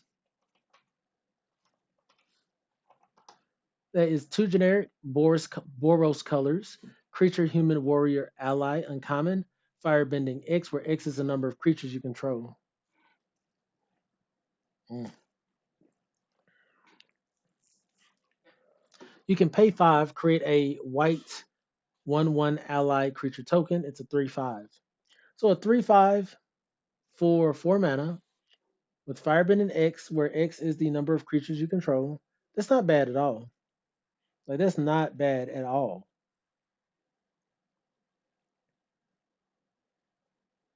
And you and this one has a like like a built-in reason for firebending. So if you have 5 creatures already, you can create, create your 1/1. It's only a 1/1, granted, but it's something like it's like a self loop. Just keep on making the creatures. It's kind of cool. I'm gonna give him a 3.25.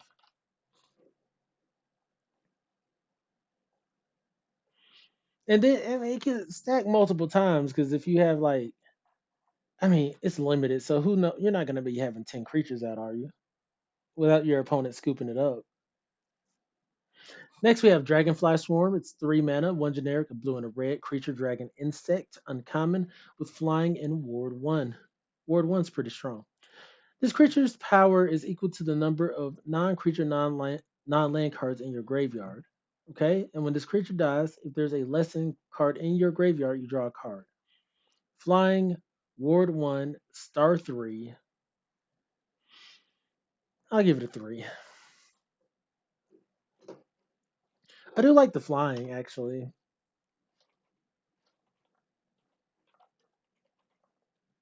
And the Ward 1. I'm going to give it a 3.25. Like, it has a lot of upside.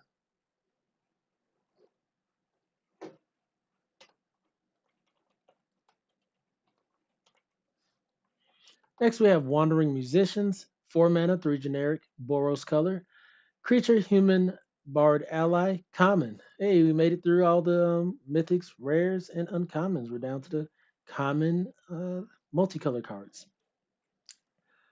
Whenever this creature attacks, creatures you control get 1/0 until end of turn. It's 2/5.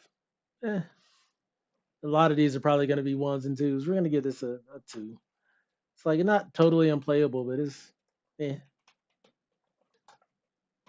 Next, we got Messenger Hawk. 3 mana, 2 generic, Demir, hybrid color. Creature, bird, scout, common, flying. When this creature enters, create a clue token. This creature gets 2/0 as long as you've drawn 2 or more cards this turn. It's a 1/2. So 3 mana, 1/2.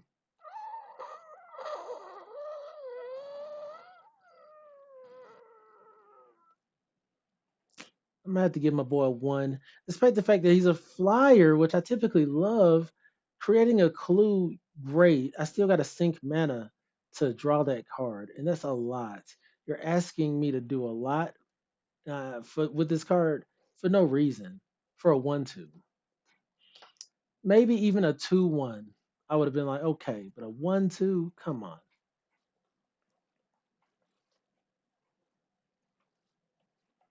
Next, we have Platypus Bear. There's 2 mana, 1 generic, and green blue hybrid color. Creature Platypus Bear, common, defender. When this creature enters, mill 2 cards, and as long as there is a lesson in your graveyard, this creature can attack as though it didn't have defender. It's a 2/3. 2 mana, 2/3 that makes me mill myself. I'm gonna put a 1. I don't like cards like that. I personally don't play them well.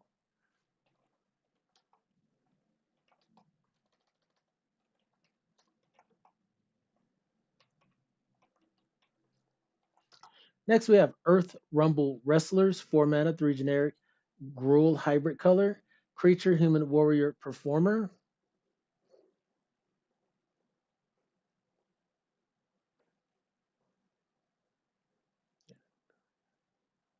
With reach, this creature gets 1/0 and has trample as long as you control a land creature or a land entered the battlefield under your control this turn.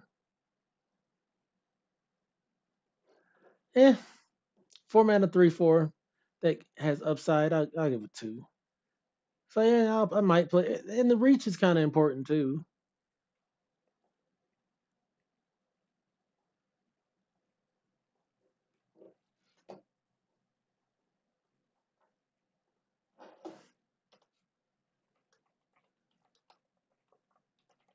Next, we have Abandoned Attachments.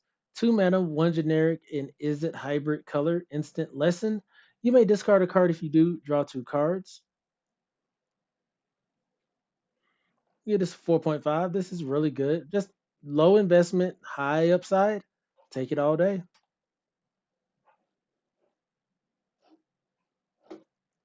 Next, we have Cat Owl. Very simple. 4 mana, 3 generic, and Azorius hybrid color creature cat bird. Common flying. When this creature attacks, untap target artifact or creature. It's a 3/3. Mm, I'm cool with that. 4 mana, 3/3 flyer that can tap or untap. That yeah, untap target artifact or creature. I'll give it a 3. I'll give it yeah. I was gonna say 2.75, but this is one of those just base good cards. It's a 4 mana flying 3/3. I rock with that.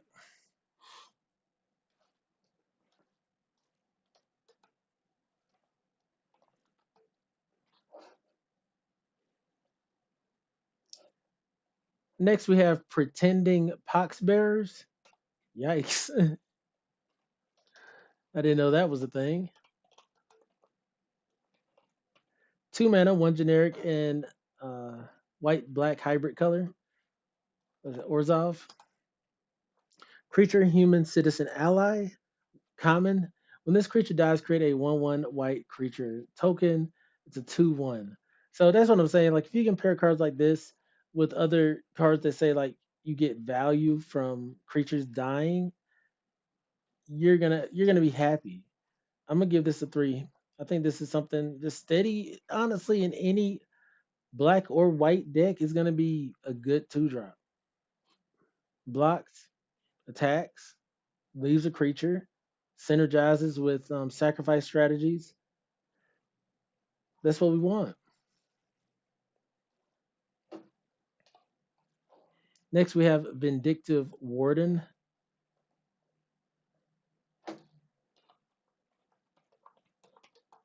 3 mana, 2 generic, and black red. What's that? Rakdos colors. Creature, human, soldier.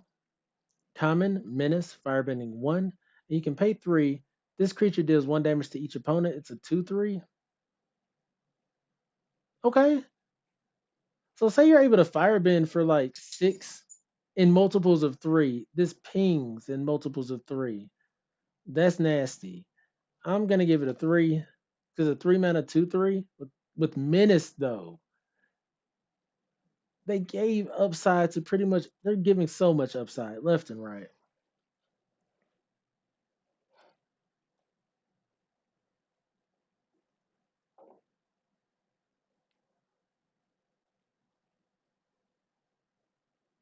Next we have Earth Village Ruffians. Earth Village Ruffians. Three mana, two generic, and a Golgari hybrid color. Creature, human, soldier, rogue, common. When this creature dies, Earthbend 2 is a 3/1. Okay. It's another solid card, even in common.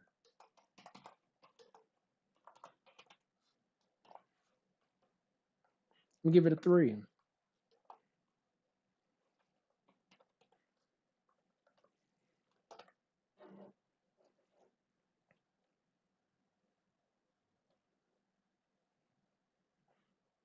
All right, the last common in the multicolor slots is Earth Kingdom Soldier.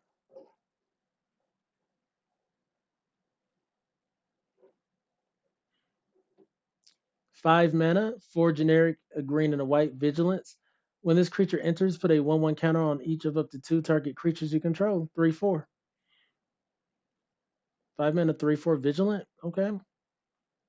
Put a 1/1 counter on each of up to two target creatures. So upside.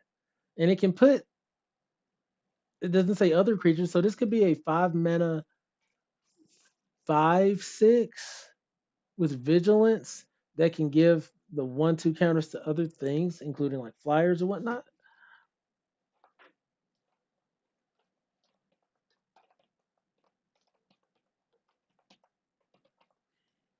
Mm, I'll give it a 3. I think this is totally playable. Something that most people will probably use to put. I would use to put 1/1 counters on my flyers. That's solid. That's solid. Okay, so what am I thinking so far? Like, let me get out of here. Boom. Uh-oh. Boom.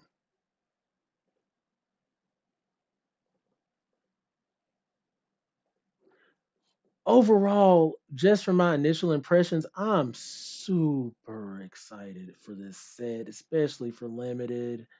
There is a lot going on. There's a lot of potential here. Um, I've mentioned already, earth bending looks broken. Earth bending looks so good.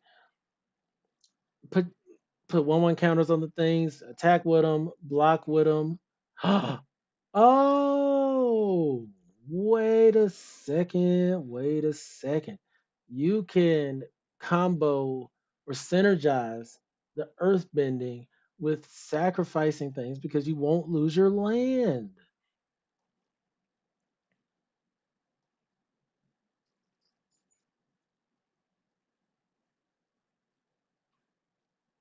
You won't lose your land. So, Long Fang, for instance, whenever another creature you control or land is put into the graveyard from the battlefield, put a 1/1 counter on target creature you control.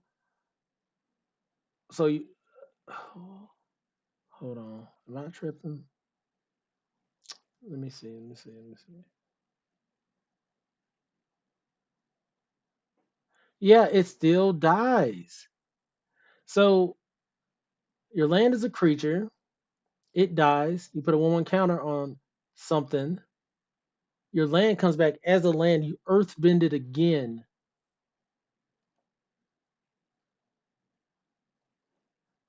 So hey bye. Whenever hey bye enters the text, you sacrifice one of the earth bent lands to put two 1/1 counters on hey bye. Right? The land comes back as a land. And then when hey bye leaves, you put its counters, which is two of them, onto another target creature. I'm starting to see some things here.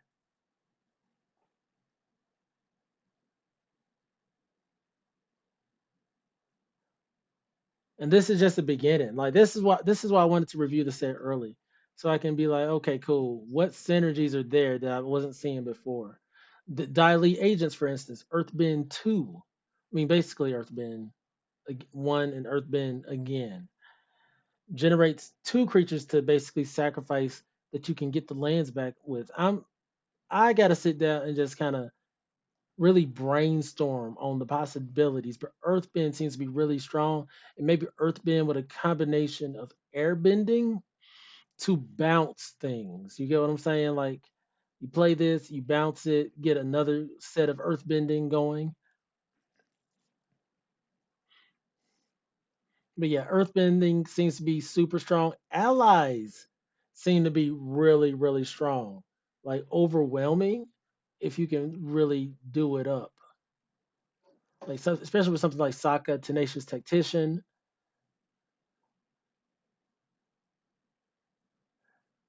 There's some like the Jeskai, the Jeskai Prowess decks or the Jeskai Spells deck.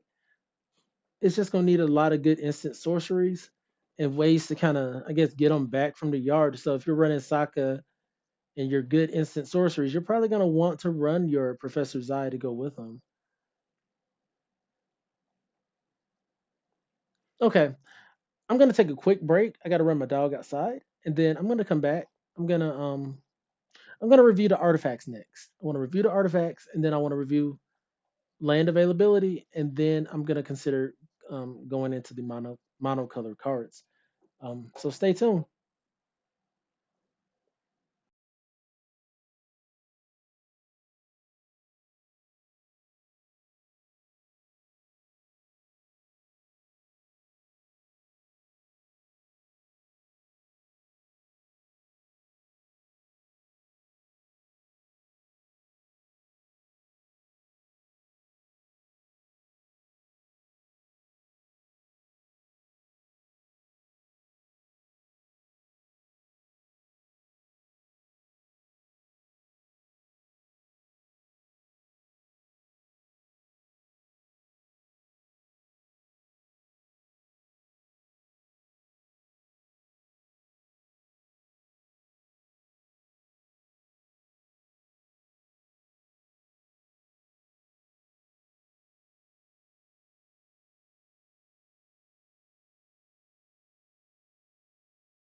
Ayo, hello, fantastics. It's Mr. Clintastik back with the Avatar Last Airbender set review here on the channel.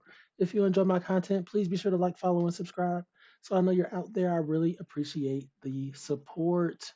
So, I've already been streaming a little bit earlier. I started off with the multicolored cards in the set, went over all of those, and to get kind of a gist of what was going on in the world of Avatar Last Airbender slash MTG. And it looks like there's a lot of allies. There's a lot of earth bending. There's a lot of fire bending control, whatnot. So I'm excited, excited, excited. So yeah, went through, ranked all those cards. I have a couple favorites. I'll go over them real quick. I think Aang was a notable favorite from today for me. Just I love being able to play a creature for free. I do. And Aang, I don't even think I realized he had flying. So he's a 5 mana 3/3 flyer that look at top five cards of your library. You may put a creature with mana value 4 or less from among them onto the battlefield. Put the rest on the bottom of your library in random order. I just love that so much. Another one I think was Saka Bow Boomeranger. Enters, discard up to 2 cards, draw that many cards. Whenever you cast an artifact or lesson, put a 1/1 counter on them. That's just good to me. Um, Needs to be built around. I might have overhyped him because he does need some assistance. He doesn't do the thing by himself. Put him at 4.5. Tough, boomy for red green. These just red green just seems solid. So we got some things going on. Moving forward, we're about to get into the artifacts. Let's see here. I can. There we go.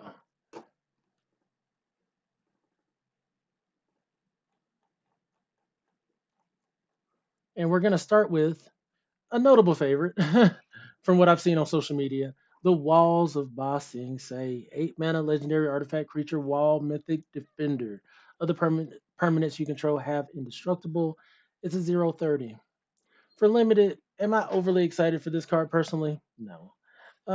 8 mana is an awful lot, awful lot for a a creature with no power. Granted, it makes everything else you control indestructible. So if you make you make your ally deck and you don't want your pieces coming apart, or make your earth bending army, you, the wall of bossing and say, boom, none of my things can be destroyed until you destroy this. But by itself, yeah.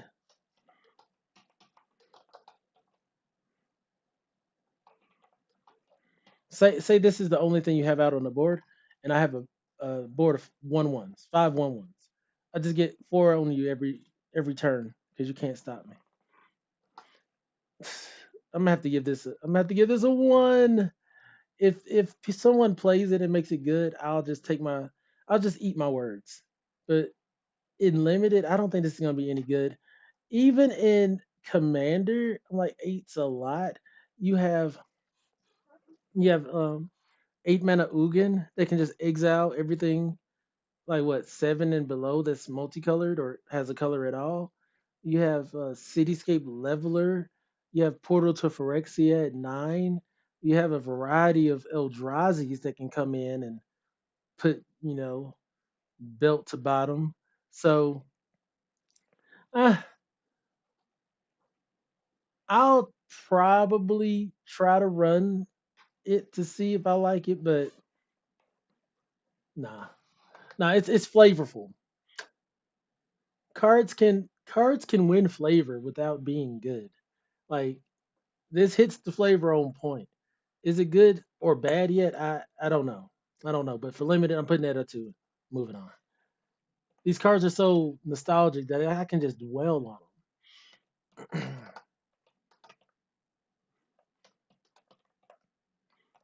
Next, we have Planetarium of Wan Shi Tong. 6 mana, legendary artifact, mythic. You can pay 1, tap it, scry 2.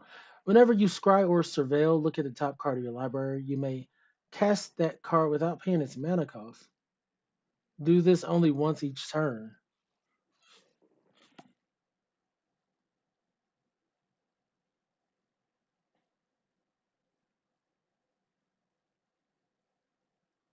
Huh.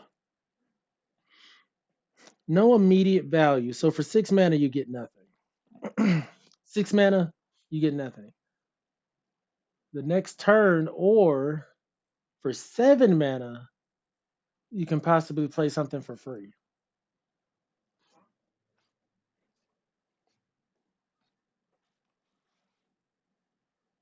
Kinda expensive for a gamble card. Kinda pricey for a gamble card with high payoff. Very high payoff.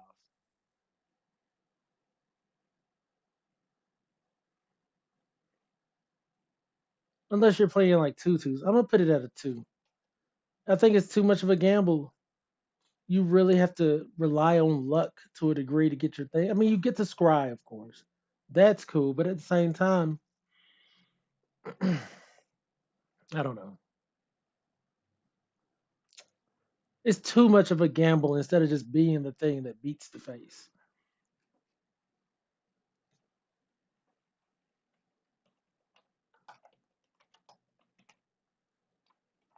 Next, we have White Lotus Tile, 4 mana artifact.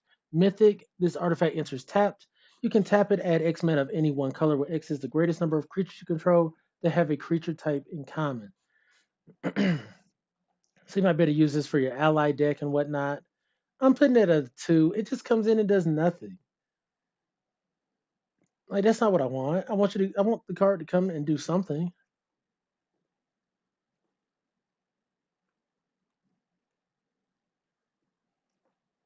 All right. Next we have Meteor Sword, 7 mana, uncommon artifact equipment.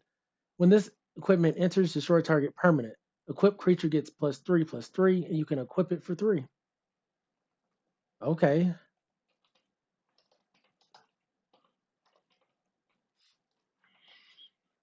I'm gonna give it a 3.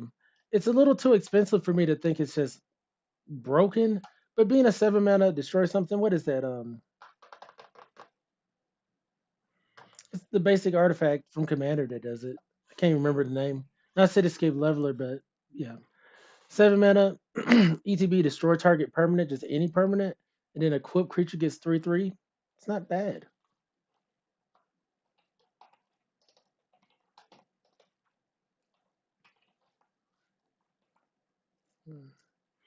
Fire Nation Warship, 3 mana, artifact vehicle, uncommon with reach.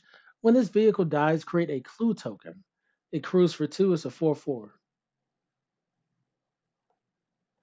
I'm gonna give it a 2. I've never been a big fan of the vehicles because you have to do so much investment consistently. Typically, the crew cost seems a little high for me. Next, we have Trusty Boomerang for 1. Artifact equipment uncommon. Equipped creature has pay 1, tap. Tap target creature, return Trusty Boomerang to his owner's hand. Equipped for 1.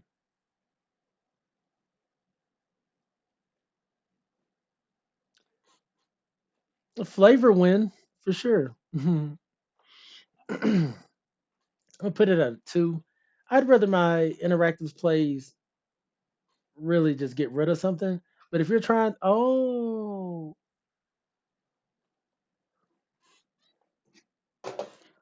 you want one of these to play with your red blue Sokka, because with every artifact you play, he gets a 1/1 counter. So you play this on him, he gets a 1/1 counter. You pay 1, tap, boomerang it, tap something down, you play it again. It's cheesy. It takes a little bit of investment, but you're doing it. You're doing the thing, consistently. Still giving it a 2, but it does pair with the other card. Next, we have energy bending.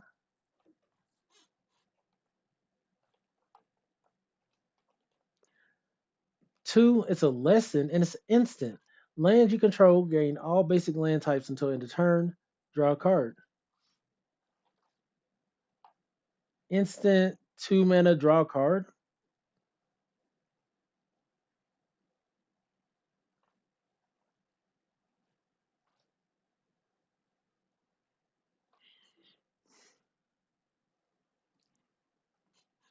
It's also a lesson. I'm gonna give it a 2.5 because things do want to have lessons, and I think we're just gonna be lacking in them. So a lesson that just draws a card really isn't that bad.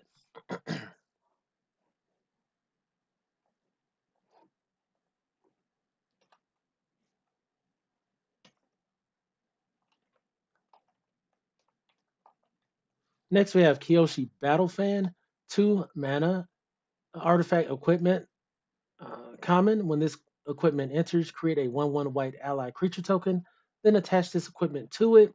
Equipped creatures get +1/0. You can equip it for 2.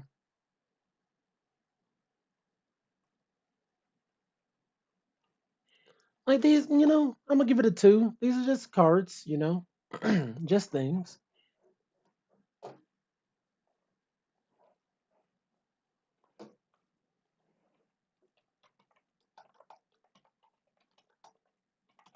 Next, we have Barrels of Blasting Jelly, 1 mana, 1 generic mana, artifact common.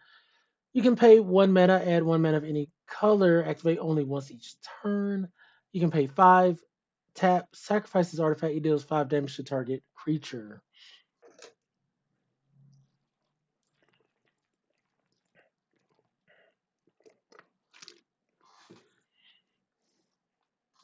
I'm gonna give this a 3.25.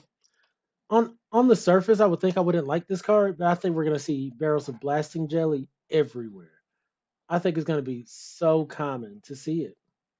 They're gonna want to fix. The more colors you play, the more blasting jellies you want, and then you just sack it when you're done utilizing it to blow up something. Oh, they're gonna be everywhere.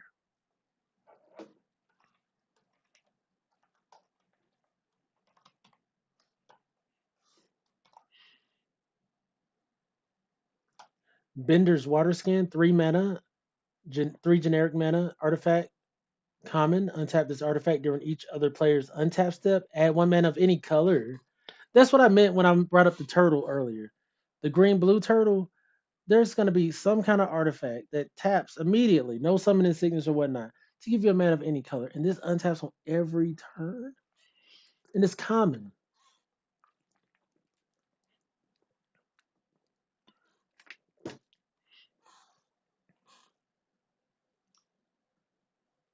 I'm giving a 4. Bender's Water Skin is great. That's terrific. Multiple copies, and now my is it prowess deck can play. I can play my spells on your turn and mine. Yeah, give me them. Give me 3 of them. Give me a play set of Bender's Water Skins. I'm gonna go crazy with them.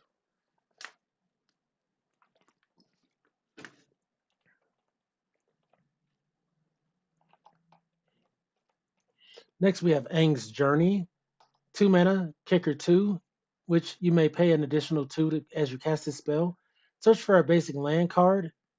If this spell was kicked, instead search your library for a basic land and a shrine. Reveal those cards, put them in your hand. Shuffle. You gain 2 life. It's a lesson. Eh,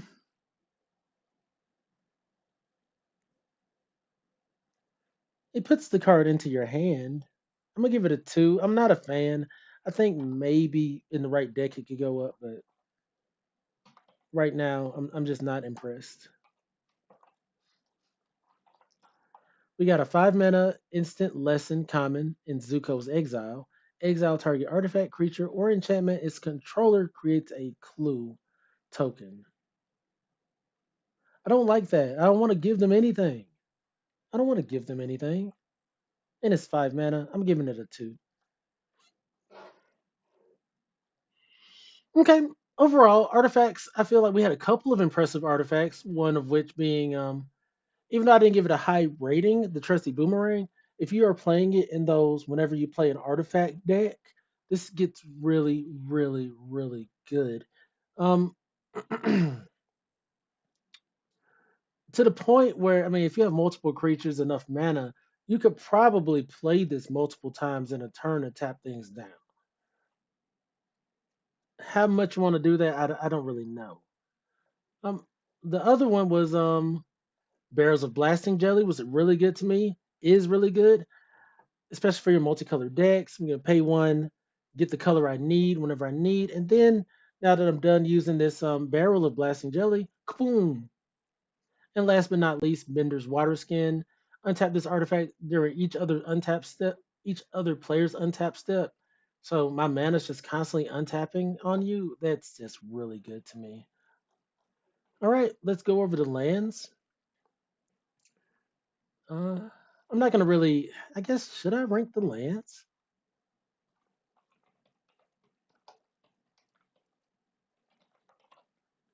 So we got abandoned air temple land for white. This land enters tapped. It adds white. You can pay for three generic and a white, and tap it. Put a 1/1 counter on each creature you control. It's pretty good for a land. I'm gonna give it a 4.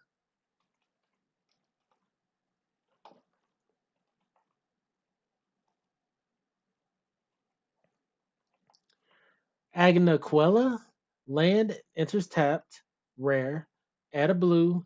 Pay three. Two generic and a blue. Tap. Draw a card. Discard a card. That's not bad either. Give it 3.5.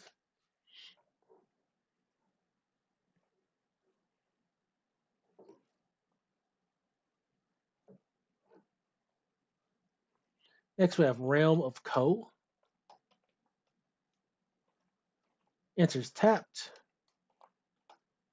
Wait, um, I'm describing them wrong.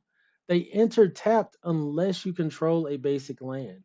So if you control a basic land, they do not enter tapped. That's even better. But it adds a black, and then you can pay for three generic and a black, tap it, create a 1/1 colorless creature token with this creature can't block or be blocked by non-spirit creatures. That's super good. That's super good to me for some reason. Like when you have unblockable creatures, I don't know why that's so good to me. I'm gonna give it 3.5. Next we have Fire Nation Palace.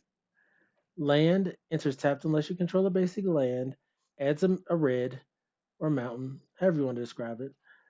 Um, pay a generic and a red. Tap target creature you control gains firebending 4 until end of turn. So it gives it 4, ramps for 4. I'm gonna give it a 2. I'm not the biggest fan of that. I feel like that really needs some assistance.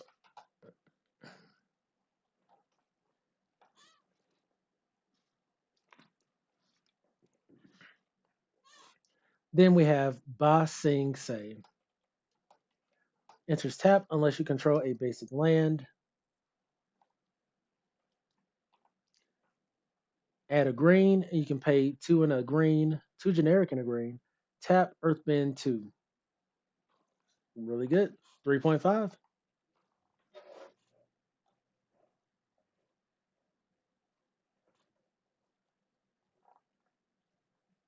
Jasmine Dragon Tea Shop.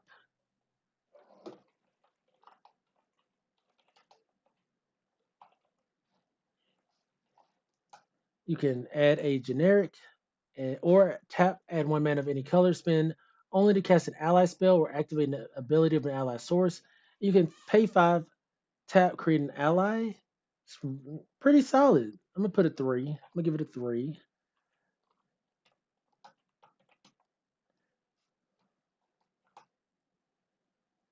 Yeah. Secret Tunnel, land, cave, rare. This land can't be blocked. Ooh, must animate. You add a colorless or a wasteland. Is that? Pay for two target creatures you control that share a creature type can't be blocked this turn. Okay, so it can't be blocked. So if you earthbend onto this particular land, it's unblockable. I'm giving it a 4.5 because it gives other creatures unblockable. Like you can't. It's not that you can't block. You know you can't block.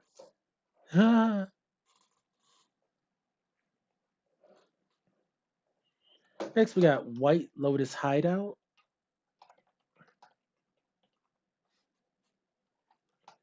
Land uncommon. Tap for a colorless.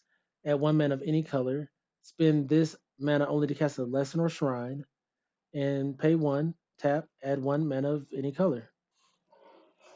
Okay. Like a two. I don't know. Nothing stands out with it. I guess the shrines are going to be in the monocolor cards. Rumble Arena has Vigilance. Oh, when this land enters scry one, you can add a colorless or you can pay one, tap, add a mana of any color. I'll give it a three. I like that it has Vigilance and, scries.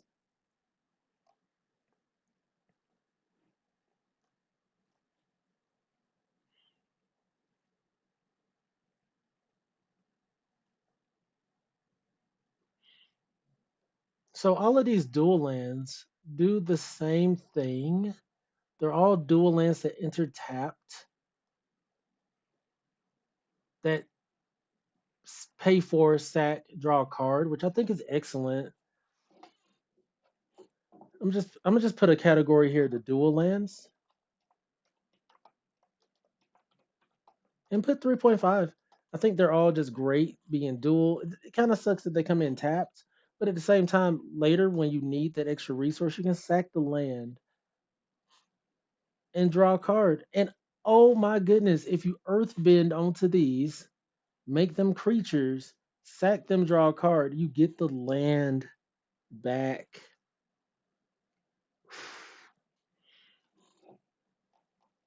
This is gonna be a fun set. This is gonna be a fun set. All the Pretty much all the cards are playable. There's not just a bunch of cards that I was seeing just I'm like, oh my gosh, this is horrific. How could they make us play this? No, these great. Oh, I just want to give a general thought on the multicolored cards and artifacts before I take a little break. I think they did a great job. I'm gonna still say it. Earthbending seems really, really strong. Um, Turning your lands into creatures that can go back to being lands. Synergizing that with some way to, sack a creature, get the value, bounce a creature, get the value, whatnot. What was I just looking at here?